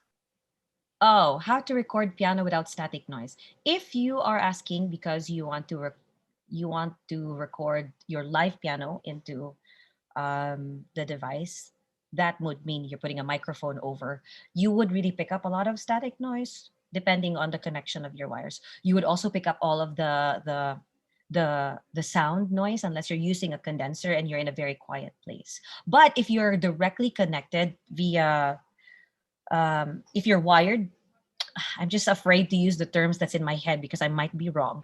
But if you connect the keyboard, if it's a MIDI keyboard and you connect it to the laptops, the computers, you won't get any other noise. You will just get plain piano, beautifully plain piano, as if you're the only one in the room. All right, there's a question here. How do automation works, and is it possible to make a humanized sound or song by manipulating the rhythm on the app? Yes, you can. So how does automation work? So automation is a the entry level apps where it just invites people to learn music tech. So the ones that we have on our tablets and devices, the automation is very standard. It's very fixed. We don't get to really stretch the timing. We don't get to do what they would say in the music world, roboto. We don't really get to do robotos or when they say in pieces with feelings. You don't really get to do that. In automation, it kills that. But there are fixes, and if you're very, very diligent to get through that, and if you just want to go through that all by yourself, what you could do is you could switch. You could what I would do is I would record different versions of it, or I would switch off the metronome and I would just play by feeling. So it would now when I do that, I won't be able to automate because now I'm just playing by feeling. So that's how you humanize something that has a fixed tempo and beat. But don't automate after that because that would automatically dehumanize it. But with with higher apps like with Logic Pro, which is the father of GarageBand, the granddad, I would say. There, it has a way now where you could change the tempo of every measure. So you could just when you're playing it, it's so smart because when you're playing it and you slow down, it picks up the tempo you're playing. I don't know how it does it, but it's brilliant. So if you graduate, I have a graduated from GarageBand, you can go up to Logic Pro and it just does so much more humanizing. So that's where a lot of musicians they go straight up to the granddad of the entry level apps because it does a lot of the humanizing for them too. All right, thank you. A question. What file formats would you recommend when it comes to music? I mean, maybe this one is asking about the quality of the or maybe compression of the music files. Yeah, thank you. Wow. I just go with MP3, 1 to 8 bit. I think that's it. That I haven't really experienced going beyond or below that because also I'm very wary of how much space it takes. And so far, I don't have any issues with 1 to 8. Um, I think if I get back in, if I try to recall from memory, the reason why I stick with 1 to 8 is every time I would look on under the hood of the sound, they're all exported in 1 to 8 bit before. So I have done my research now, but I would still recommend it. It still sounds okay to me. So coming from GarageBand, when you export, it becomes MIDI sometimes. Export it to an MP3. That's easier to share. All right, there's a quick question here. How to know if the music or sound is good? Oh no. Okay. Good is relative. Okay. I had a couple of examples I wanted to share, but I chose not to share it because I didn't want to ruin your morning. A lot of people would, a lot of us know when something is off key because it just does not sit in right. It's kind of instinct, and you would say, but I don't sing. How come I know? So a good example is my best friend. She doesn't really sing, but she can tell when something's not right, and we all can feel that. But in a personal aspect, each of us have our own relative good when it comes to music. So I would find when chords sound a little bit off key, and when we say when they are a little bit oh my, I'm losing my terms. When they're a little bit um, when there's a little bit of an off note there, I like it. So that's my relative good. But some people find it a bit annoying. So they like the standard minor and major notes. They don't like the sevenths and the ninths and the fourths and the inverteds. And so I know that's technical, and some of you might be like, I don't get it anymore. But Adam Neely, he's one of my favorite music people on YouTube. He does a reharmonization of the song Hello. And if you can, when you can this afternoon, search Adam Neely Hello reharmonization. That's a perfect example of a relative good and how a song can sound. All right, I'll try to web search that later on. All right, Yes, I yes. still have room for maybe around two questions. Yes, go ahead. What level of music theory, musicality should music producers have? Is it necessary? Okay. I really believe it is absolutely necessary. The reason why is I've been teaching, I've been trying to teach my students to use GarageBand because I came from the perspective that, oh, it's very easy to use. They'll be able to create music right away. That is true in a sense, but because of their lack of music theory, there is a big gap. And when I say, oh, the rhythm's not working, and the first place you see musicians and musicality in lack is when it comes to rhythm. A lot of people can hear rhythm but cannot follow rhythm. And when creating and as a tech audio or debugging music, rhythm is one of the most important things to fix because you get to feel the beat. Um, I I find that my background, coming from music school, and the music theory that I went through, it really helped me in bringing character to sound, and fixing the rhythm and being able to identify if a rhythm is consistent or not. And some people who are musically innate, or they're born very musically, they would say, I don't really need theory, and in a sense that can be true, but it helps them greatly when they have theories down. So it's kind of like driving. You can stick someone in a car and they can figure out how to let the car move. But if they don't go through formal driving, they won't be able to know, oh, these are solid lines, or oh, that's you don't press the gas that fast, or you don't go to brake right away, or what does a clutch do? So in the same way, that's how I see it. All right, thank you. A couple of questions here about some software, which is better for mastering, Fab Filter or Isotope Ozone, and there's some users asking about Tidal and Ableton Live or FL Studio. Maybe you can share more if you're familiar with those. Okay, I did hear of Ableton Live, and FL Studio. That's what I mentioned earlier. Yes, they are good. Okay, I'm just not sure which one of those are the DAW programs, and I'm not very familiar with it. I just know that it's a component of um, bringing in sound. So I really want to answer your question, but I also don't want to get crucified for saying something wrong. So I hear that these are very good apps, and I've heard a lot of my friends who are on other platforms and they do use them. So yes, Ableton is good, and FL Studio, yes.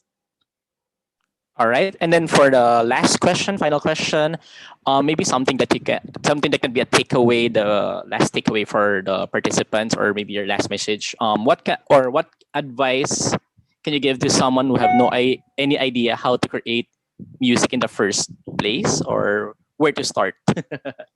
Where to start? I would start on music appreciation. Um, if you, a lot of people come off learning how to create music because they learn to appreciate it, and they're looking for specific sounds, and they're looking for the feeling that music gives. There are some there When you hear a sad song, there's just that there's just that sadness that's strung all throughout the song in the minor chords. And a lot of people that don't know that these are minor chords, they just know that sad sound, that sad sound. And if it interests you so much, that's what dives you into researching on how do you play that song. And right now, if you just want to create songs, and you know what song you want to create, a lot of people just learn and follow people on YouTube. Like a lot of people pick up the ukulele with no music theory background whatsoever. They just learn how to play by someone teaching them how to play, literally playing per note, and then they grow from there. But also what you can do is, if you just want to go on, I don't really want to know that, I just want to go and put some notes on and go on tech, Google Music Maker, if I'm not mistaken. The music maker, where you just put on dots. We do it a lot for kids, and they come up with the funniest songs. And it may look childish, but I tell you, a lot of people have gone to the most childish of all applications to create the most complicated sounds and music whatsoever. They made the whole Billie Eilish Bad Boy out of that. And it's possible. It's absolutely possible. And you can start there, play around with sounds, see what works for you. And don't be discouraged if it doesn't make sense, because that's where we all came from. It did make sense in the beginning, but just keep pushing forward. All right. Thank you so much. Thank you again. Thank you very Noel. much, Miss Joyce Thank Zerda, you for for this inviting me wonderful too. presentation. All right. And Merry Christmas again. Merry Christmas, everybody. Have a great day. And thank you again for inviting me. I had so much fun answering your questions. All right. Thank you. Thank you so much. Okay. Let's move on now to our next portion of the program. Okay, so our next portion of the program, as speaker is Mr. Aral Balkan, a cyborg rights activist, a designer and developer from the Small Technology Foundation. He will be giving a talk. It's a pre-recorded one about Towards a Small Web. It's by Aral Balkan, available at his website, licensed under Creative Commons Attribution, non-commercial, share alike 4.0 international. Okay, so just let me share his video.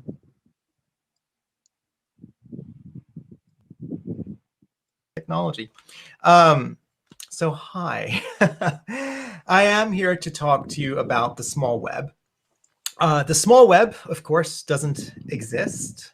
It doesn't exist yet, so that's why the talk is towards a small web, because that's really what we're aiming for, and we, as in, you know, Laura and I, working at the Small Technology Foundation, and of course, you know, other people who are hearing about the concept and hopefully taking it on board. But really, at Small Technology Foundation, that's what we've been iterating towards for the last 7 years. Initially, you know, realizing that there's a real problem with the big web and going from there. But you might be wondering, you know, what's the problem with big web? The problem with big web, which is the web we have today, is surveillance.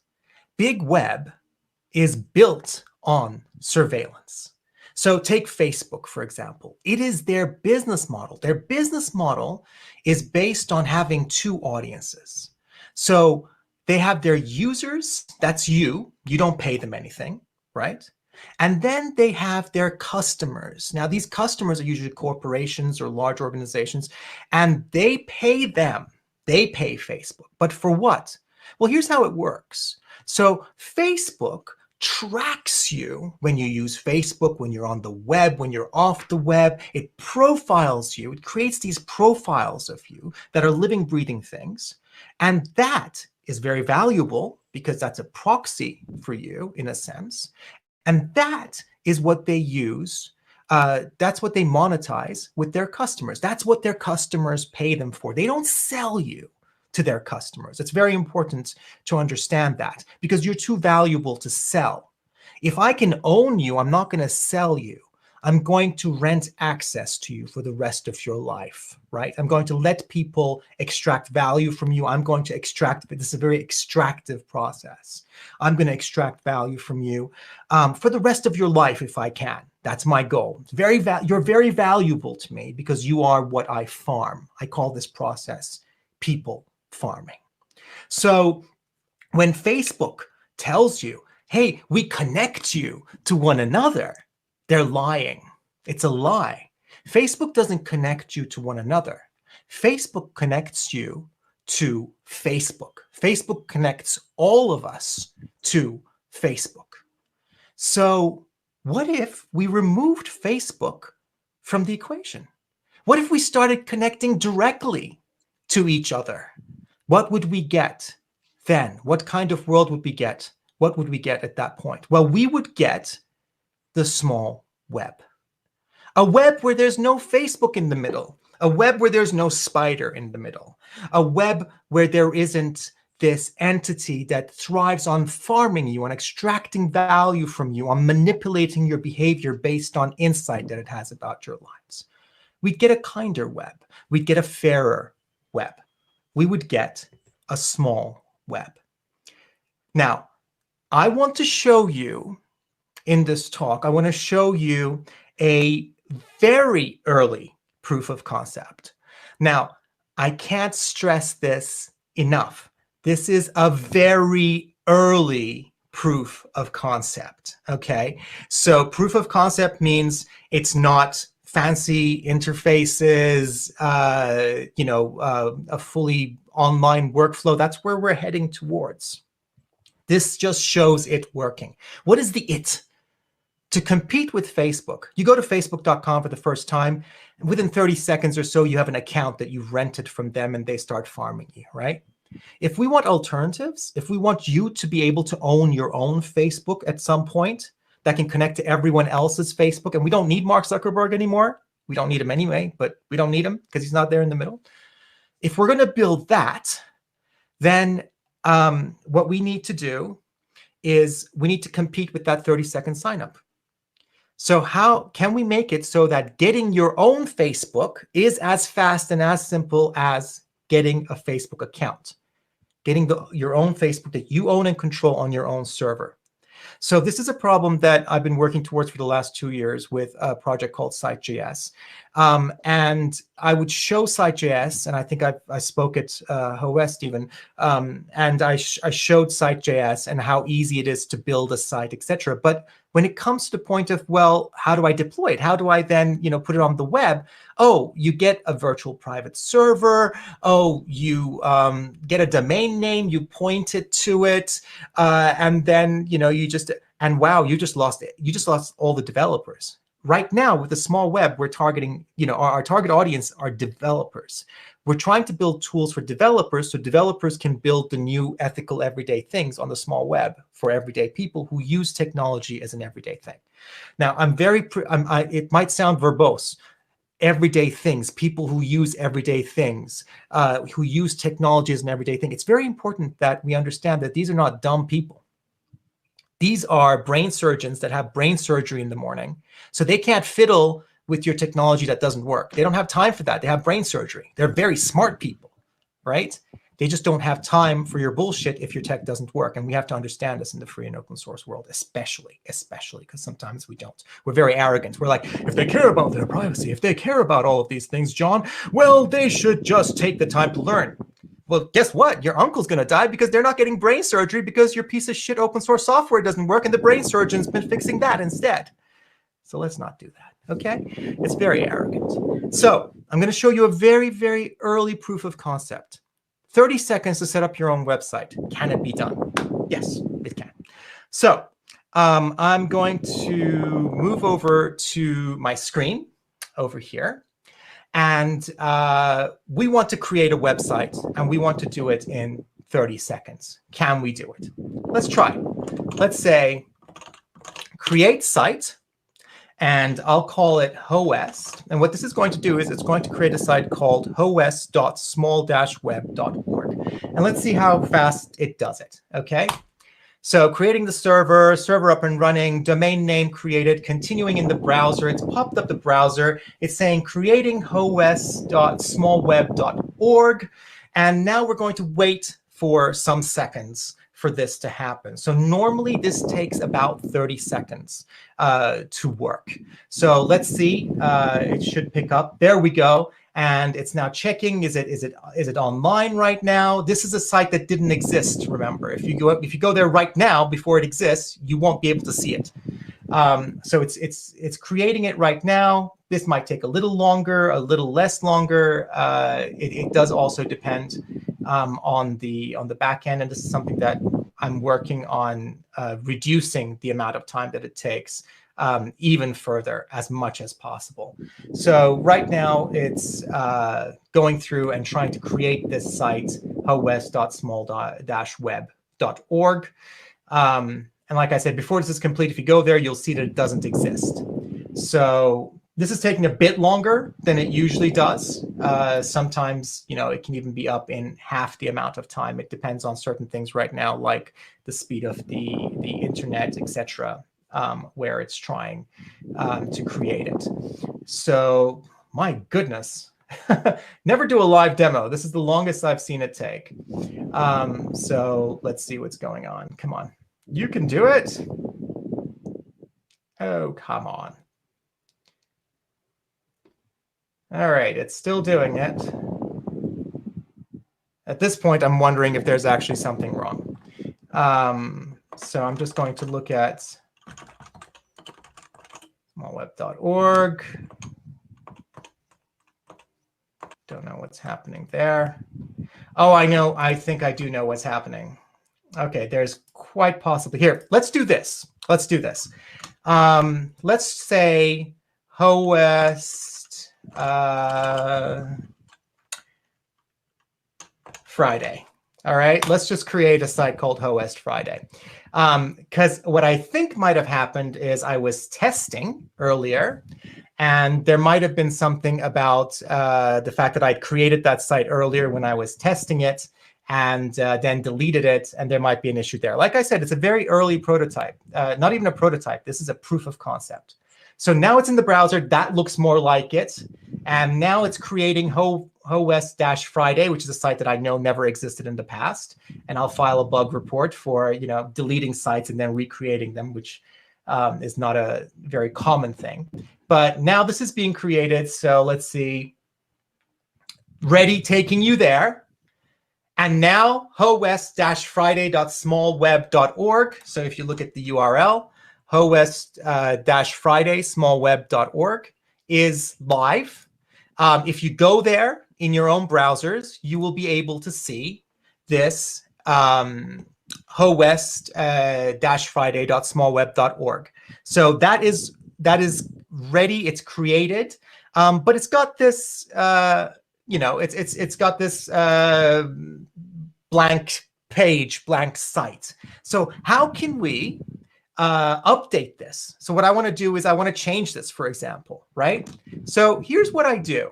All right, I'm going to move my console to a different screen. So I'm going to create a folder called howestfriday.smallweb.org. So with the same URL, right? So then I'm going to go into howest-friday.smallweb.org, and I'm going to run site.js. So site.js over here is a web server, a web tool for personal websites. So if I want to install it, I just need to copy and paste this install command here. I've got it installed, but I'll just show it to you. And it'll just go and it'll get it and it'll download it. And now site.js is installed. You can just check. You can just say site version, for example, and you'll see that site.js is running. OK, that's pretty cool. So I've created this folder called howest-friday.smallweb.org. Now I want to work on that site. So what do I say? I say site pull. Pull that site for me. It says, I haven't connected. Do you want to connect? Yes. It pulls it. Let me see what there is there. There's an index.html. Let me see what that looks like. Oh, it's the source of that file that was there. Oh, that's pretty cool, isn't it? Well, why don't we edit that index.html to make it something else? So instead, we'll say, let's say hello, West as the title.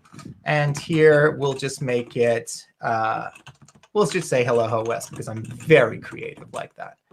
And I'll write that out. Now, this is on my local site. This is on my local computer right now.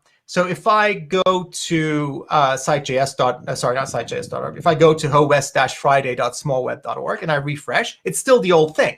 This is on my computer. If I want to test it locally, I can just say site, and then I can go to localhost.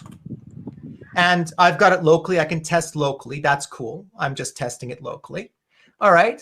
But what if I want to put it live? Well, I then just say site push, just like I said, site pull. And now if I go over and refresh, it says hello, Ho West. Now you can do that too because it's live, right? Now this is using site.js. And again, some of this is only possible because the server is also running site.js. You didn't need to care about that. I just said create site. In the future, you'll just be able to go to a website. And when you go to that website, you'll just have a form and it'll just say, which domain do you want? And maybe for hosting, it'll be like enter your credit card. It'll be a couple of euros a month. In the future, hopefully, maybe we'll see that this is in the common good and supported from the commons. And then it'll just be go.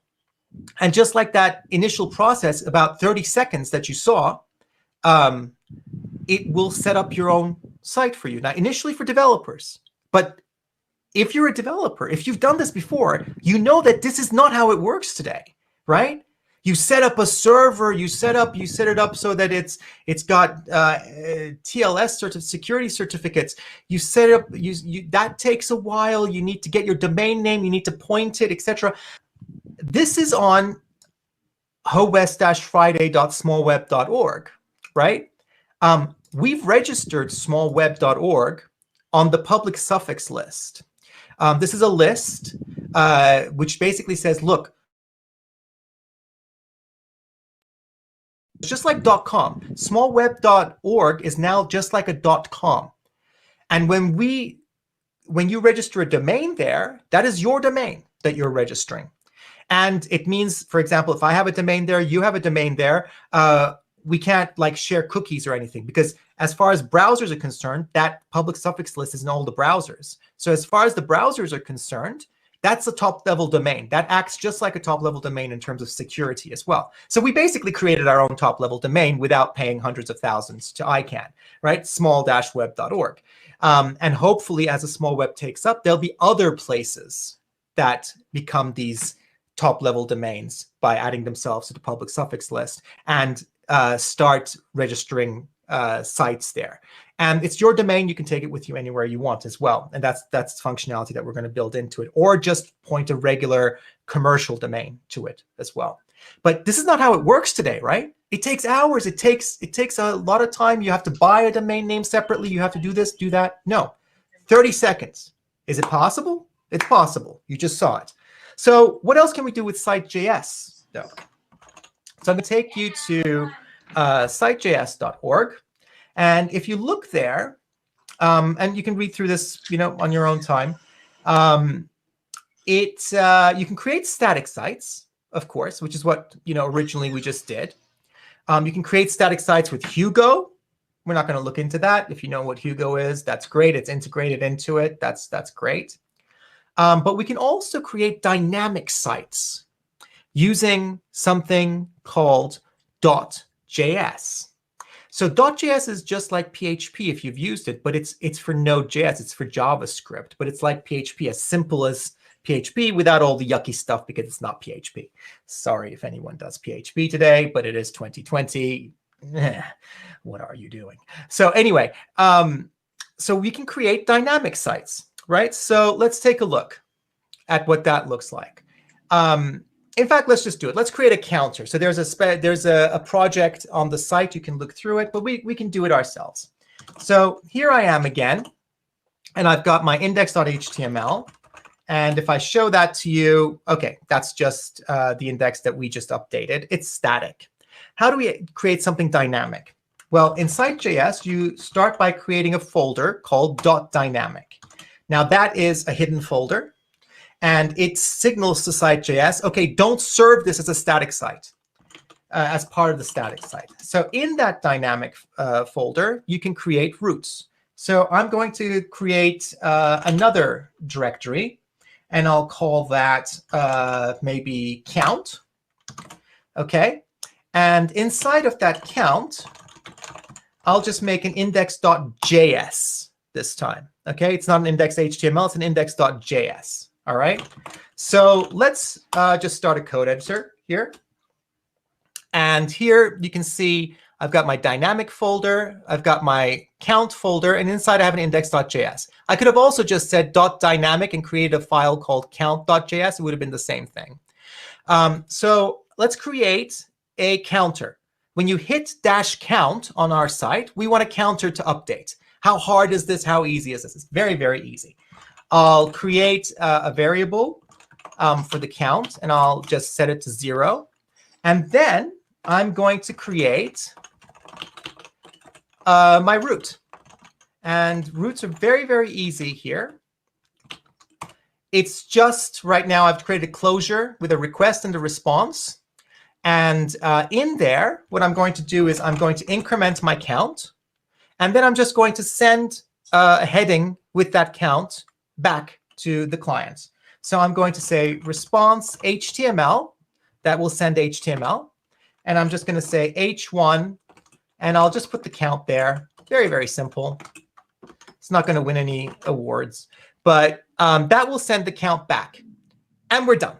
So let's test it locally, right? So I'm just going to go to my terminal. And here I'll just run site again locally. Now here you can see that it added, it found that it added that root automatically. Okay.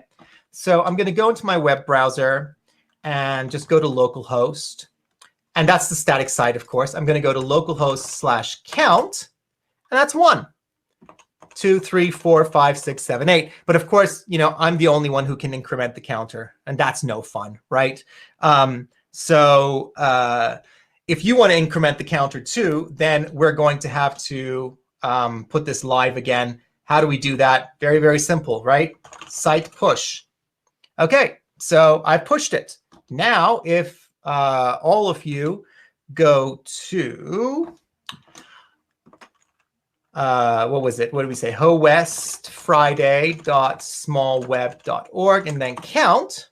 Then we can count together. We already are. Here we go.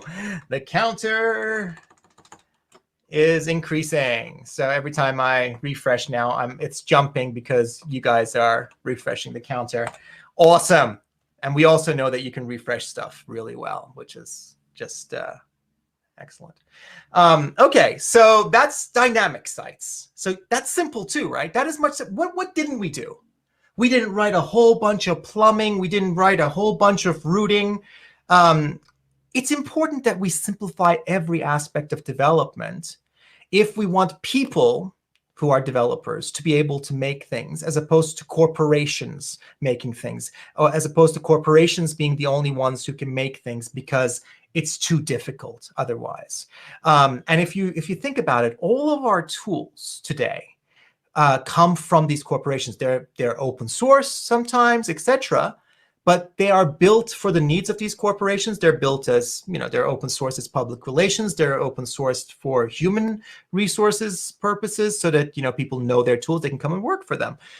What we don't have are tools for everyday people, everyday developers to build things for everyday people. So that's very important. If you go back to site.js, actually to the site, sitejs.org, and if you scroll down, so let me show you, you'll see that it's dynamic, but there's also, in addition to just dynamic REST routes, you have WebSockets as well. WebSockets are really cool because these are constant connections. You can push data back. You can do things like chat. Ooh, and here's a chat example. Let's do it. Let's build. OK, here we go. Let's build a chat app on our new website. OK. So again, this is very, very simple. It is the basics of it. So this is a one-page site on site.js that teaches you how to get started with stuff. So OK, what are we going to do? Well, just like we had the .dynamic folder, if you create a .wss folder for secure WebSocket inside your .dynamic folder, any routes you put in there will be considered WebSocket routes, and they'll be used in that way. So I'm going to now just do that. So first of all, let's just see what we have here. We have in our dynamic folder, We've got our count, right? Let's not get confused. I'm just going to remove that count root, just so we don't get confused. And I'll just go back into my code editor here, actually. So there's dynamic. Let's do it through VS Codium. I'm going to create that WSS. So I just created a WSS folder here by going new folder. And now you can see it over here, WSS. And inside that WebSockets folder, I'm going to create a file called chat.js. So if we go to Slack chat, that'll be the back end of our app. So I'm just going to copy this code here, and then I'll go through it with you. OK? So this is our server backend for chat. This is all of it. This is the whole thing. This is the whole backend for the chat server. So let me take you through it. OK? Again, we're creating our root, and we're just exporting it. But here you can see it's a little different to a REST root. So let me just show that to you. What you can see here is, for one thing, instead of a request, instead of a response, we've got client here, and then we have the request. OK. And also notice that I'm not creating a closure, but I'm actually creating an anonymous function. This is important for scope, because part of what Site.js does is it injects a few things into this root for you to make your life easier. Like what? Well, if you have a chat, you don't necessarily want to send every message that you get. You don't want to send every message to everyone else, right? Sometimes you want to send messages only to people who are in a certain room. So we've got room functionality here. It says client.room, this.setRoom. So this is functionality that gets injected for you, and you can use it. And you just pass the request, and it automatically creates a room based on the request, based on your URL. So if you have -chat, that's one room. If you had -chat2, /chat2, that would be another room. And then here, when the client gets a message, what we're doing is we're creating a closure here. We're just saying this broadcast that client's message, broadcast it to everyone in the room. That's it. So that is our chat backend. Let's also create a front end. OK, I mean, we don't even need a front end right now, right? Because what I could do is I could just go into my browser. So first of all, I'm going to run site on this, and you can see that it's added this WebSocket root over there. And if I wanted to test it, I could just test it.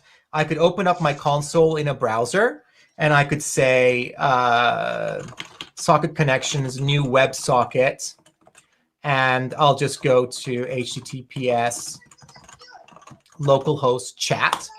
And what am I doing? What am I doing? What did I do?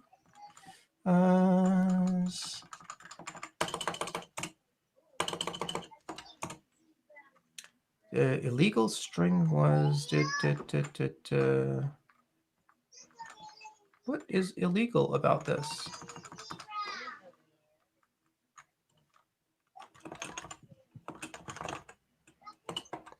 Anyway, you can do that, all right? But let's create the client.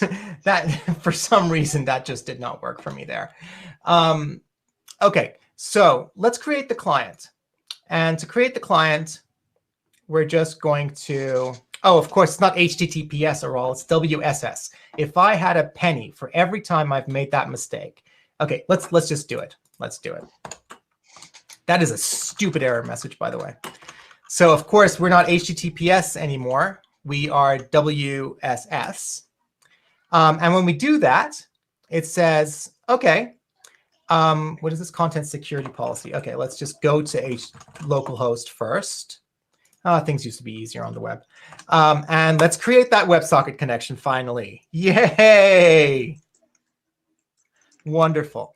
OK, so we've created that WebSocket connection. And you can see that it's returned. And I can just say on message, for example, I can say, I can just write that message out. I can say console log message. So I've created a handler for it. Now, of course, having a single window is not going to show you WebSocket chat. So if I open this up here, and I'll just say the same thing there, new WebSocket, connect to WSS, localhost chat. And what does it say? Oh, isn't this fun? You have to be at the same domain, cross-domain issues. And then S on message. I could just copy and paste it, but this is about as fast. I've created my handler. So now if I say here, S send, hello, you can see that it's received here. OK, so that's chat, but that's chat that no one's going to use. That's like the proof of concept earlier that we had, right? So let's build a client so that we can actually use this chat. But this is all it takes, really. So another thing is, like, you look at all of these build processes and huge frameworks, etc. And sometimes we forget how simple the basics are, right? So I think it's also important to understand the basics of what you're doing. So we just did chat. We just implemented chat, right, inside of a console, WebSocket chat. So now let's build the client so that it's a bit nicer, right, for people to work with.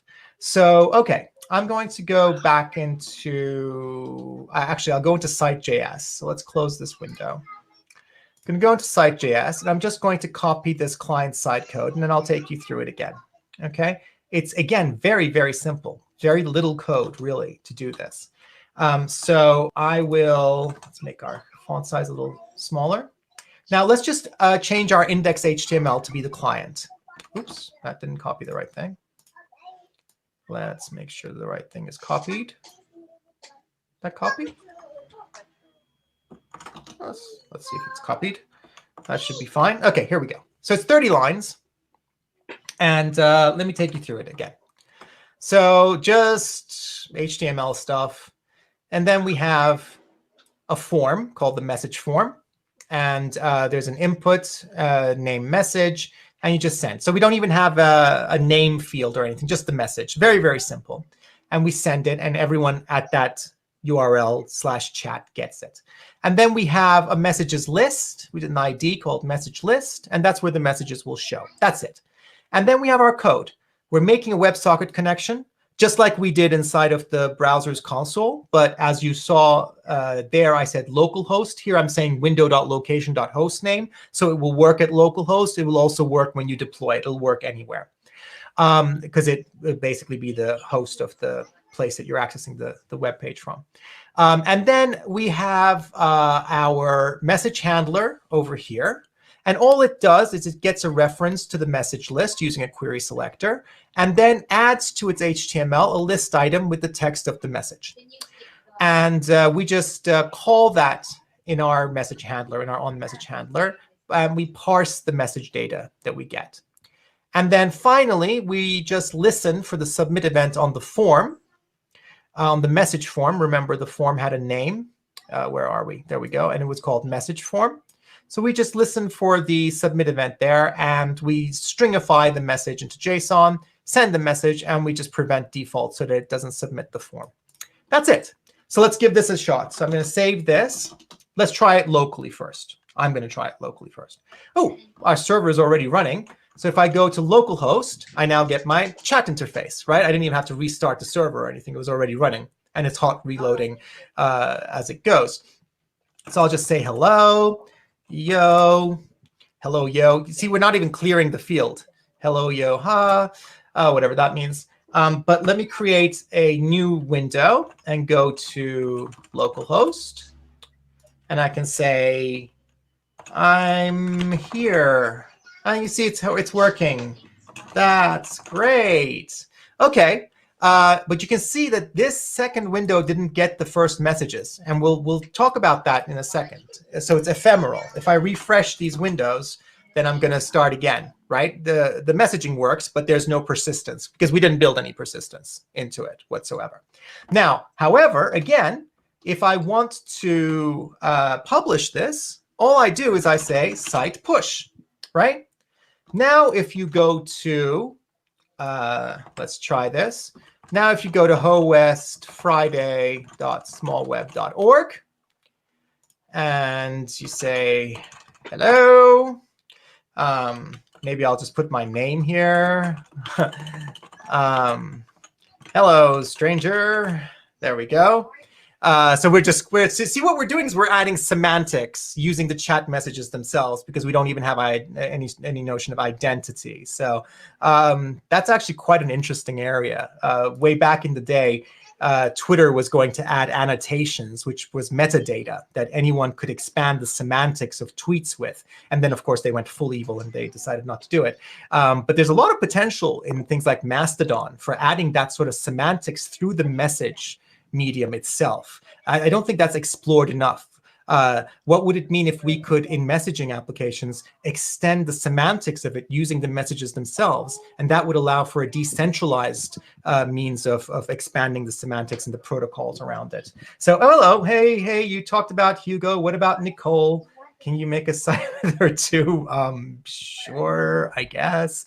Lol, wow, amazing. Hi from Norway. Excellent. Someone really likes pressing enter on their message. It's kind of a cool little. And yes, definitely, whoever Nicole is, we can make a site together. It's fine if it's is it like a Hugo style? I don't know. Drop table use. There is no database. I'm sorry, but why drop table users when there is no database? Huh? Did you see us build a database? What are you trying to drop? Little Tommy tables, whatever. Anyway, what about Socket.io? What about it? Okay, so we just built a very simple chat. But again, like all of these beautiful messages that clearly you've all put a lot of work into and effort, if I refresh this page, they're gone, right? You can see it, they're gone right on my screen. Beautiful. Yes, you can inject HTML and CSS into it. There's absolutely no sanitation happening. So yeah, Nicole thing is a local joke. All right, so cool, thanks.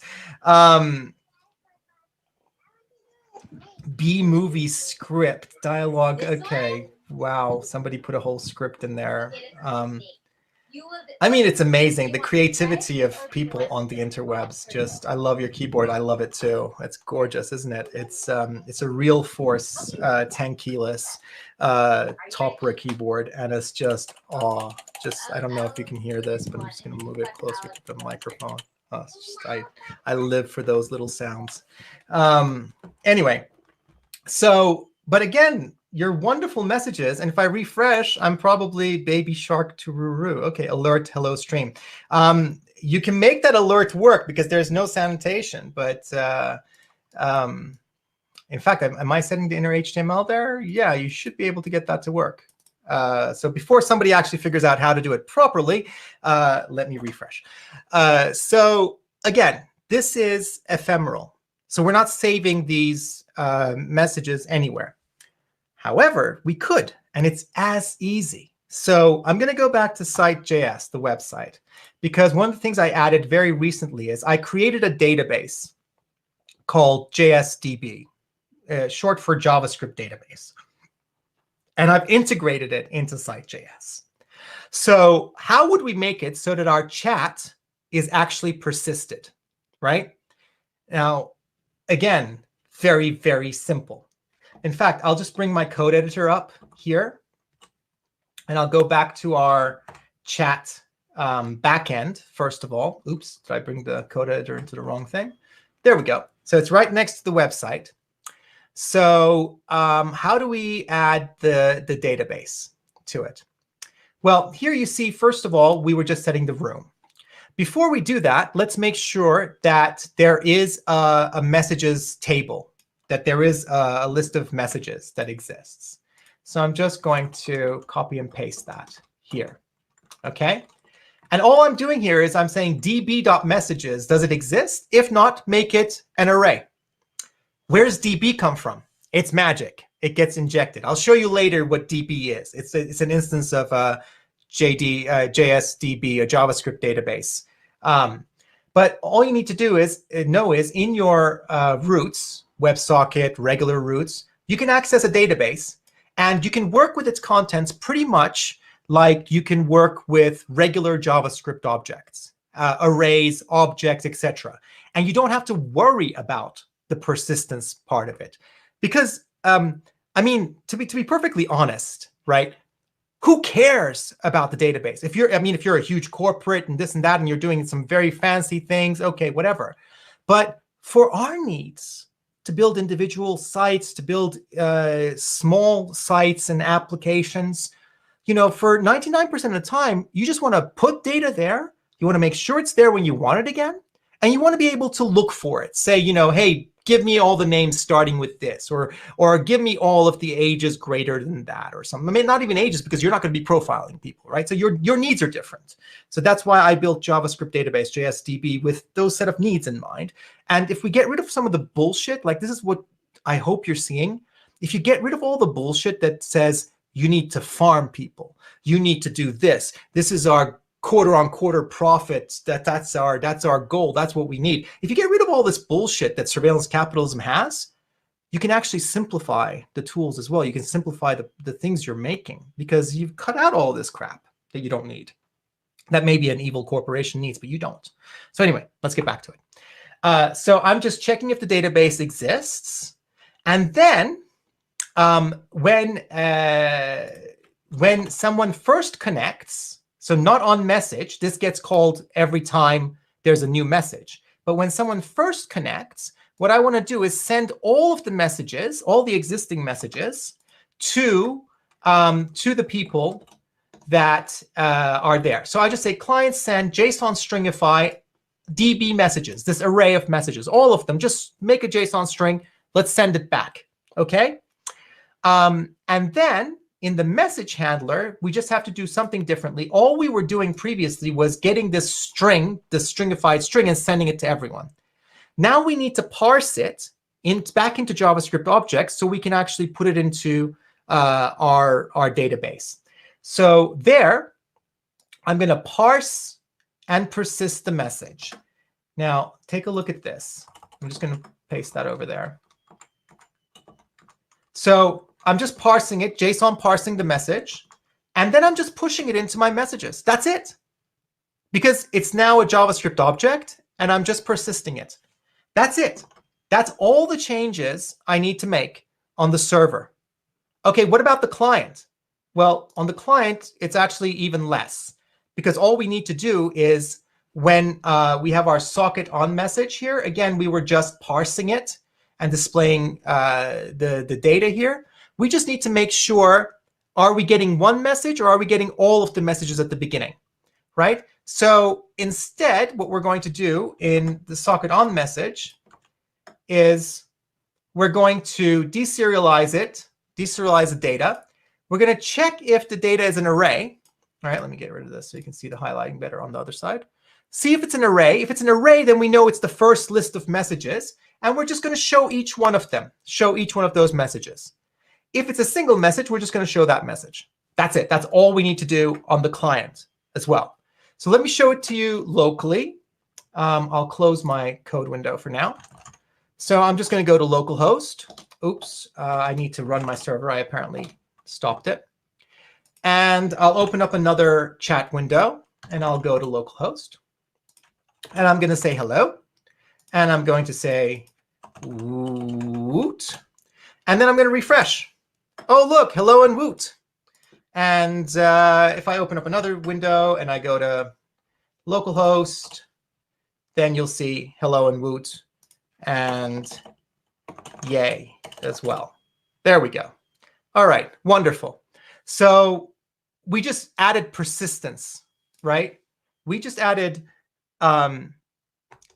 persistence with just nothing, like really nothing. Like we just created an array, really, and we just pushed the messages we were getting as objects into an array, and it persisted. What kind of magic is this? Let me show you what the magic is, okay? So I'm going to, how best can I show you this? Here, let me show you like this. So I'm going to, let me just do it here for a second. I'm going to show you the directory listing over here in our project. Now, we had our dynamic folder. You can see that there's a folder that's created called .db. That's where the database is being kept. So I want to see what that looks like, right? So I'm just going to open up my code editor here. And I will open up that DB folder. And here it's got a messages.js. Now, I'm just going to move this next to my browser. And this is the database. You can see that initially it started out. Do you see what the database is, by the way? The database itself is JavaScript. It's an append-only transaction log in JavaScript, not in JSON, but in JavaScript itself. Okay, so I'm going to go back here. It started off as an empty array. This complicated, scary-looking thing is just a universal module definition. So if you wanted to, you could load this into a page on the client even, and you would just get all the data. You wouldn't get any of the additional functionality like querying and stuff. But look, hello, woot, yay. Let me send another one. Woot, yay. All right, so that's not updating there. Now, why is that? That is because my server is not running. Let me run my server. Let's do that again. Woot, yay. And there's woot, yay. And if I say, I don't know, let's say Wouter, smiley face. Why not? And there's Wouter, smiley face. And look what happened here as well. The second time it loaded, all of the messages we had that were at the end in the append-only log, they appeared at the beginning in the initial statement. That's called compaction. And compaction is important because this is an append-only log. The database tables are an append-only log. So what that means is when we delete something, if there was a delete message, it would only say, it would add to that list and it would say, delete this message.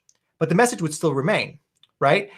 So when it's compacted is when it goes through it and it says, okay, let's just cut out that history that we had and update the values. I'll show you that in a second. I want to show you JSDB as well, because I think it has a lot of use outside of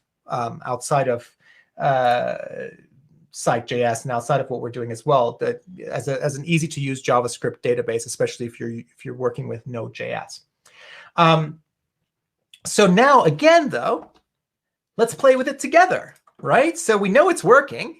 So what if I just said site push? Well, now it's syncing again. But now if I go to hos.friday, and let me show you the screen. If I go to hos.friday.smallweb.org,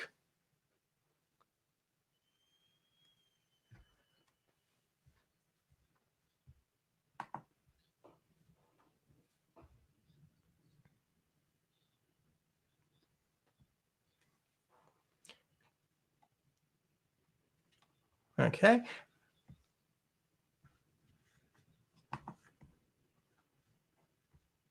I'm just sorry. I'm just looking at the stream because I think someone's turned on their microphone, so I can hear myself now. One of the guests. Okay, so here we go. Hey, so a question about Site.js, and then wonderful. Nice.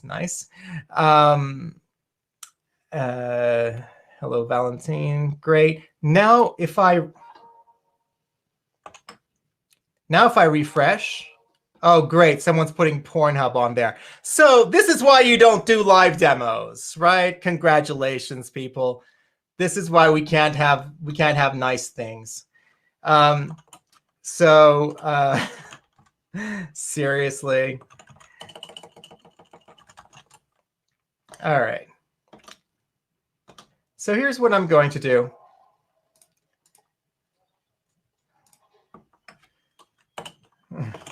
This is why you can't have nice things. Okay. Not git push, let's site push. There we go. And the chat is gone. All right. And that's about as quickly as you can also get rid of something. All right.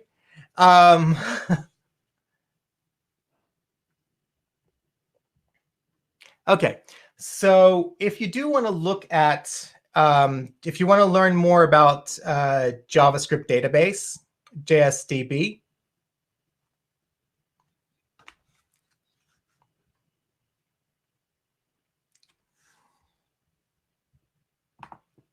seriously though. Okay, so I've also muted my in-ear microphone because someone had theirs live, so I was just hearing myself. All right, so if you want to learn more about JSDB, just look on the site. There's an introductory blog post on my blog on it at ar.al. That's easy to get to. And you can also look at the documentation on its own website as well. And the thing with JSDB is, so let me just show you what you can do with it. So I'm going to, again, I'm going to create a new console window there. And here I'm just going to start Node.js, the interpreter. Okay. And I'm going to say, well, for one thing, let me exit out of this. Let's make this into an NPM project first so we can add. Actually, let's also NPM install. So let me show you this big NPM install at smalltech/JSDB. And that's going to install JSDB. So if you were working with JSDB outside of site.js, I'm just going to go into Node here. And I'm going to say JSDB, let's require it. So at smalltech JSDB, I've required it. And I'm going to say db equals JSDB open my database. Okay, so I'm just creating a my database, just like we had one called .db. All right. And if we look here in the same folder, OS demo, where was it? OS Friday. You can see that there is a my database. So let me just clear that, show it to you again. My database. That's a folder. Okay. So I'm going to just do the same thing. I'm going to open up a code editor here, so you can see what's happening as I do these examples. And I'm just going to, and there's nothing in my database right now. There's nothing there right now. So I'm going to close all of these other, oh, fuck. All right, let's just do that again. I'm just going to open up a code editor here. And I'm going to go into Node, and I'm going to require it and create it. So there's nothing in my database right now. If I say my, so db, I don't know, people, and I create an array of, let's say, name, Walter, I don't know, is student false, I don't know, name, someone who is a student, I don't know. There's someone in the chat called Amber. I'm going to say that Amber is a student. Probably isn't. I don't know. True. And then we'll just have one very fictitious person called, I don't know, John. And is John a student? Yeah, John is also a student. So I've just created this. So if I look over here in my code editor, I can see that now there's a people.js. It's been created with the names that I passed earlier, and then it's got that universal module declaration. Now, what I can do that you didn't see before is I can say, let's say I want to find all the students. I can say db.people where is student is true get. Now that brings back the records that I wanted. If I wanted just to display their names, I could, for example, say for each student console log student name, right? And it's Amber and John. Okay. What if I wanted to update it? Well, maybe the students graduated. We have no students anymore, right? So we're going to get that. But for each student, we're going to say student is student equals false. Now, I also want you to see what's happening to the people table here on disk as I'm doing that. So student is students false. Boom. So now it said, okay, 1, which is Amber over here, is not a student anymore. 2 in the index, John, is not a student anymore either, right? So this is how JSDB works. It's literally a JavaScript database. So you feel like you're working with JavaScript because you are. It's built with proxies.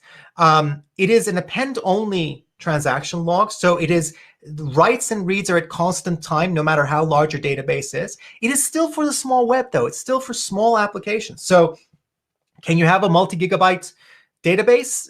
Yes. Can you break up your database into more tables and each table is its own JavaScript file? Yes. Should you be using it for evil stuff? Definitely not. Please don't. Use every other database out there for that. But this, I hope you've seen, is a very simple way of building things. So again, I think we've gone for about an hour, so I'm going to stop now. Maybe we can have a chat if we have enough time. But I just want you to understand that the way things are today with big tech and big web and surveillance capitalism is not the only way things can be. In fact, it's one very toxic way of building technology, a toxic way that is tied to this unbelievable greed that's created billionaires and trillion-dollar companies by extracting value from each one of us, by exploiting us. We can build technology that's owned and controlled by individuals. We can build technology that's human scale. We can build small technology. That's what we're trying to do with the Small Technology Foundation. That's what we're trying to do with the small web. I hope what I showed you, which is a very, very, very, very, very early prototype, not a prototype even, a proof of concept, okay? It's a very important distinction. It's a proof of concept that it can work, that you could one day have your own Facebook in 30 seconds, your own, on your own server. You don't need any technical knowledge to run it. You sign up for it online using a simple form. We can build all of this, and we really need to start doing that. We really need to start investing in building small tech, in building the small web, if we want a future for human rights and democracy, because that is what's at risk with big tech and the big web. Thank you so much. Thank you, Aurel, for your presentation. And this is a recorded presentation by Aurel Balcan. If you have questions for him, you can proceed to the website smalltech.org to get in touch with him directly. Thank you, everyone, for joining us. We will have our afternoon session extended. It will be from 1 o'clock to 5 o'clock p.m. And for all questions pertaining to certificates and presentations, we will respond to these after today via email or via social media. For all presentations, you can access this via YouTube in Y4IT Manila account. I just browse the YouTube for presentations. All presentations are available since day 1, which was in December 5 and November 21. So thank you all. This closes our morning session, and see you later in the afternoon. Goodbye and see you later.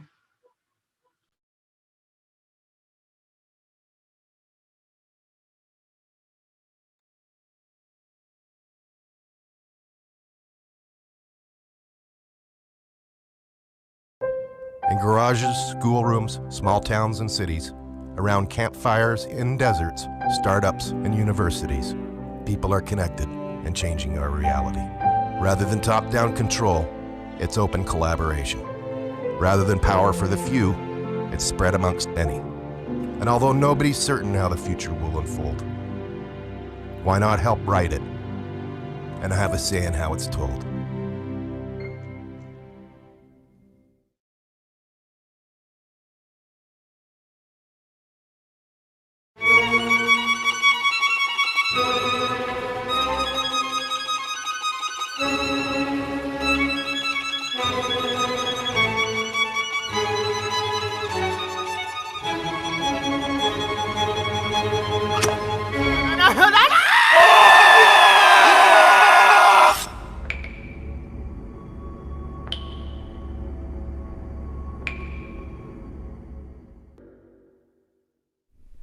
subscribe.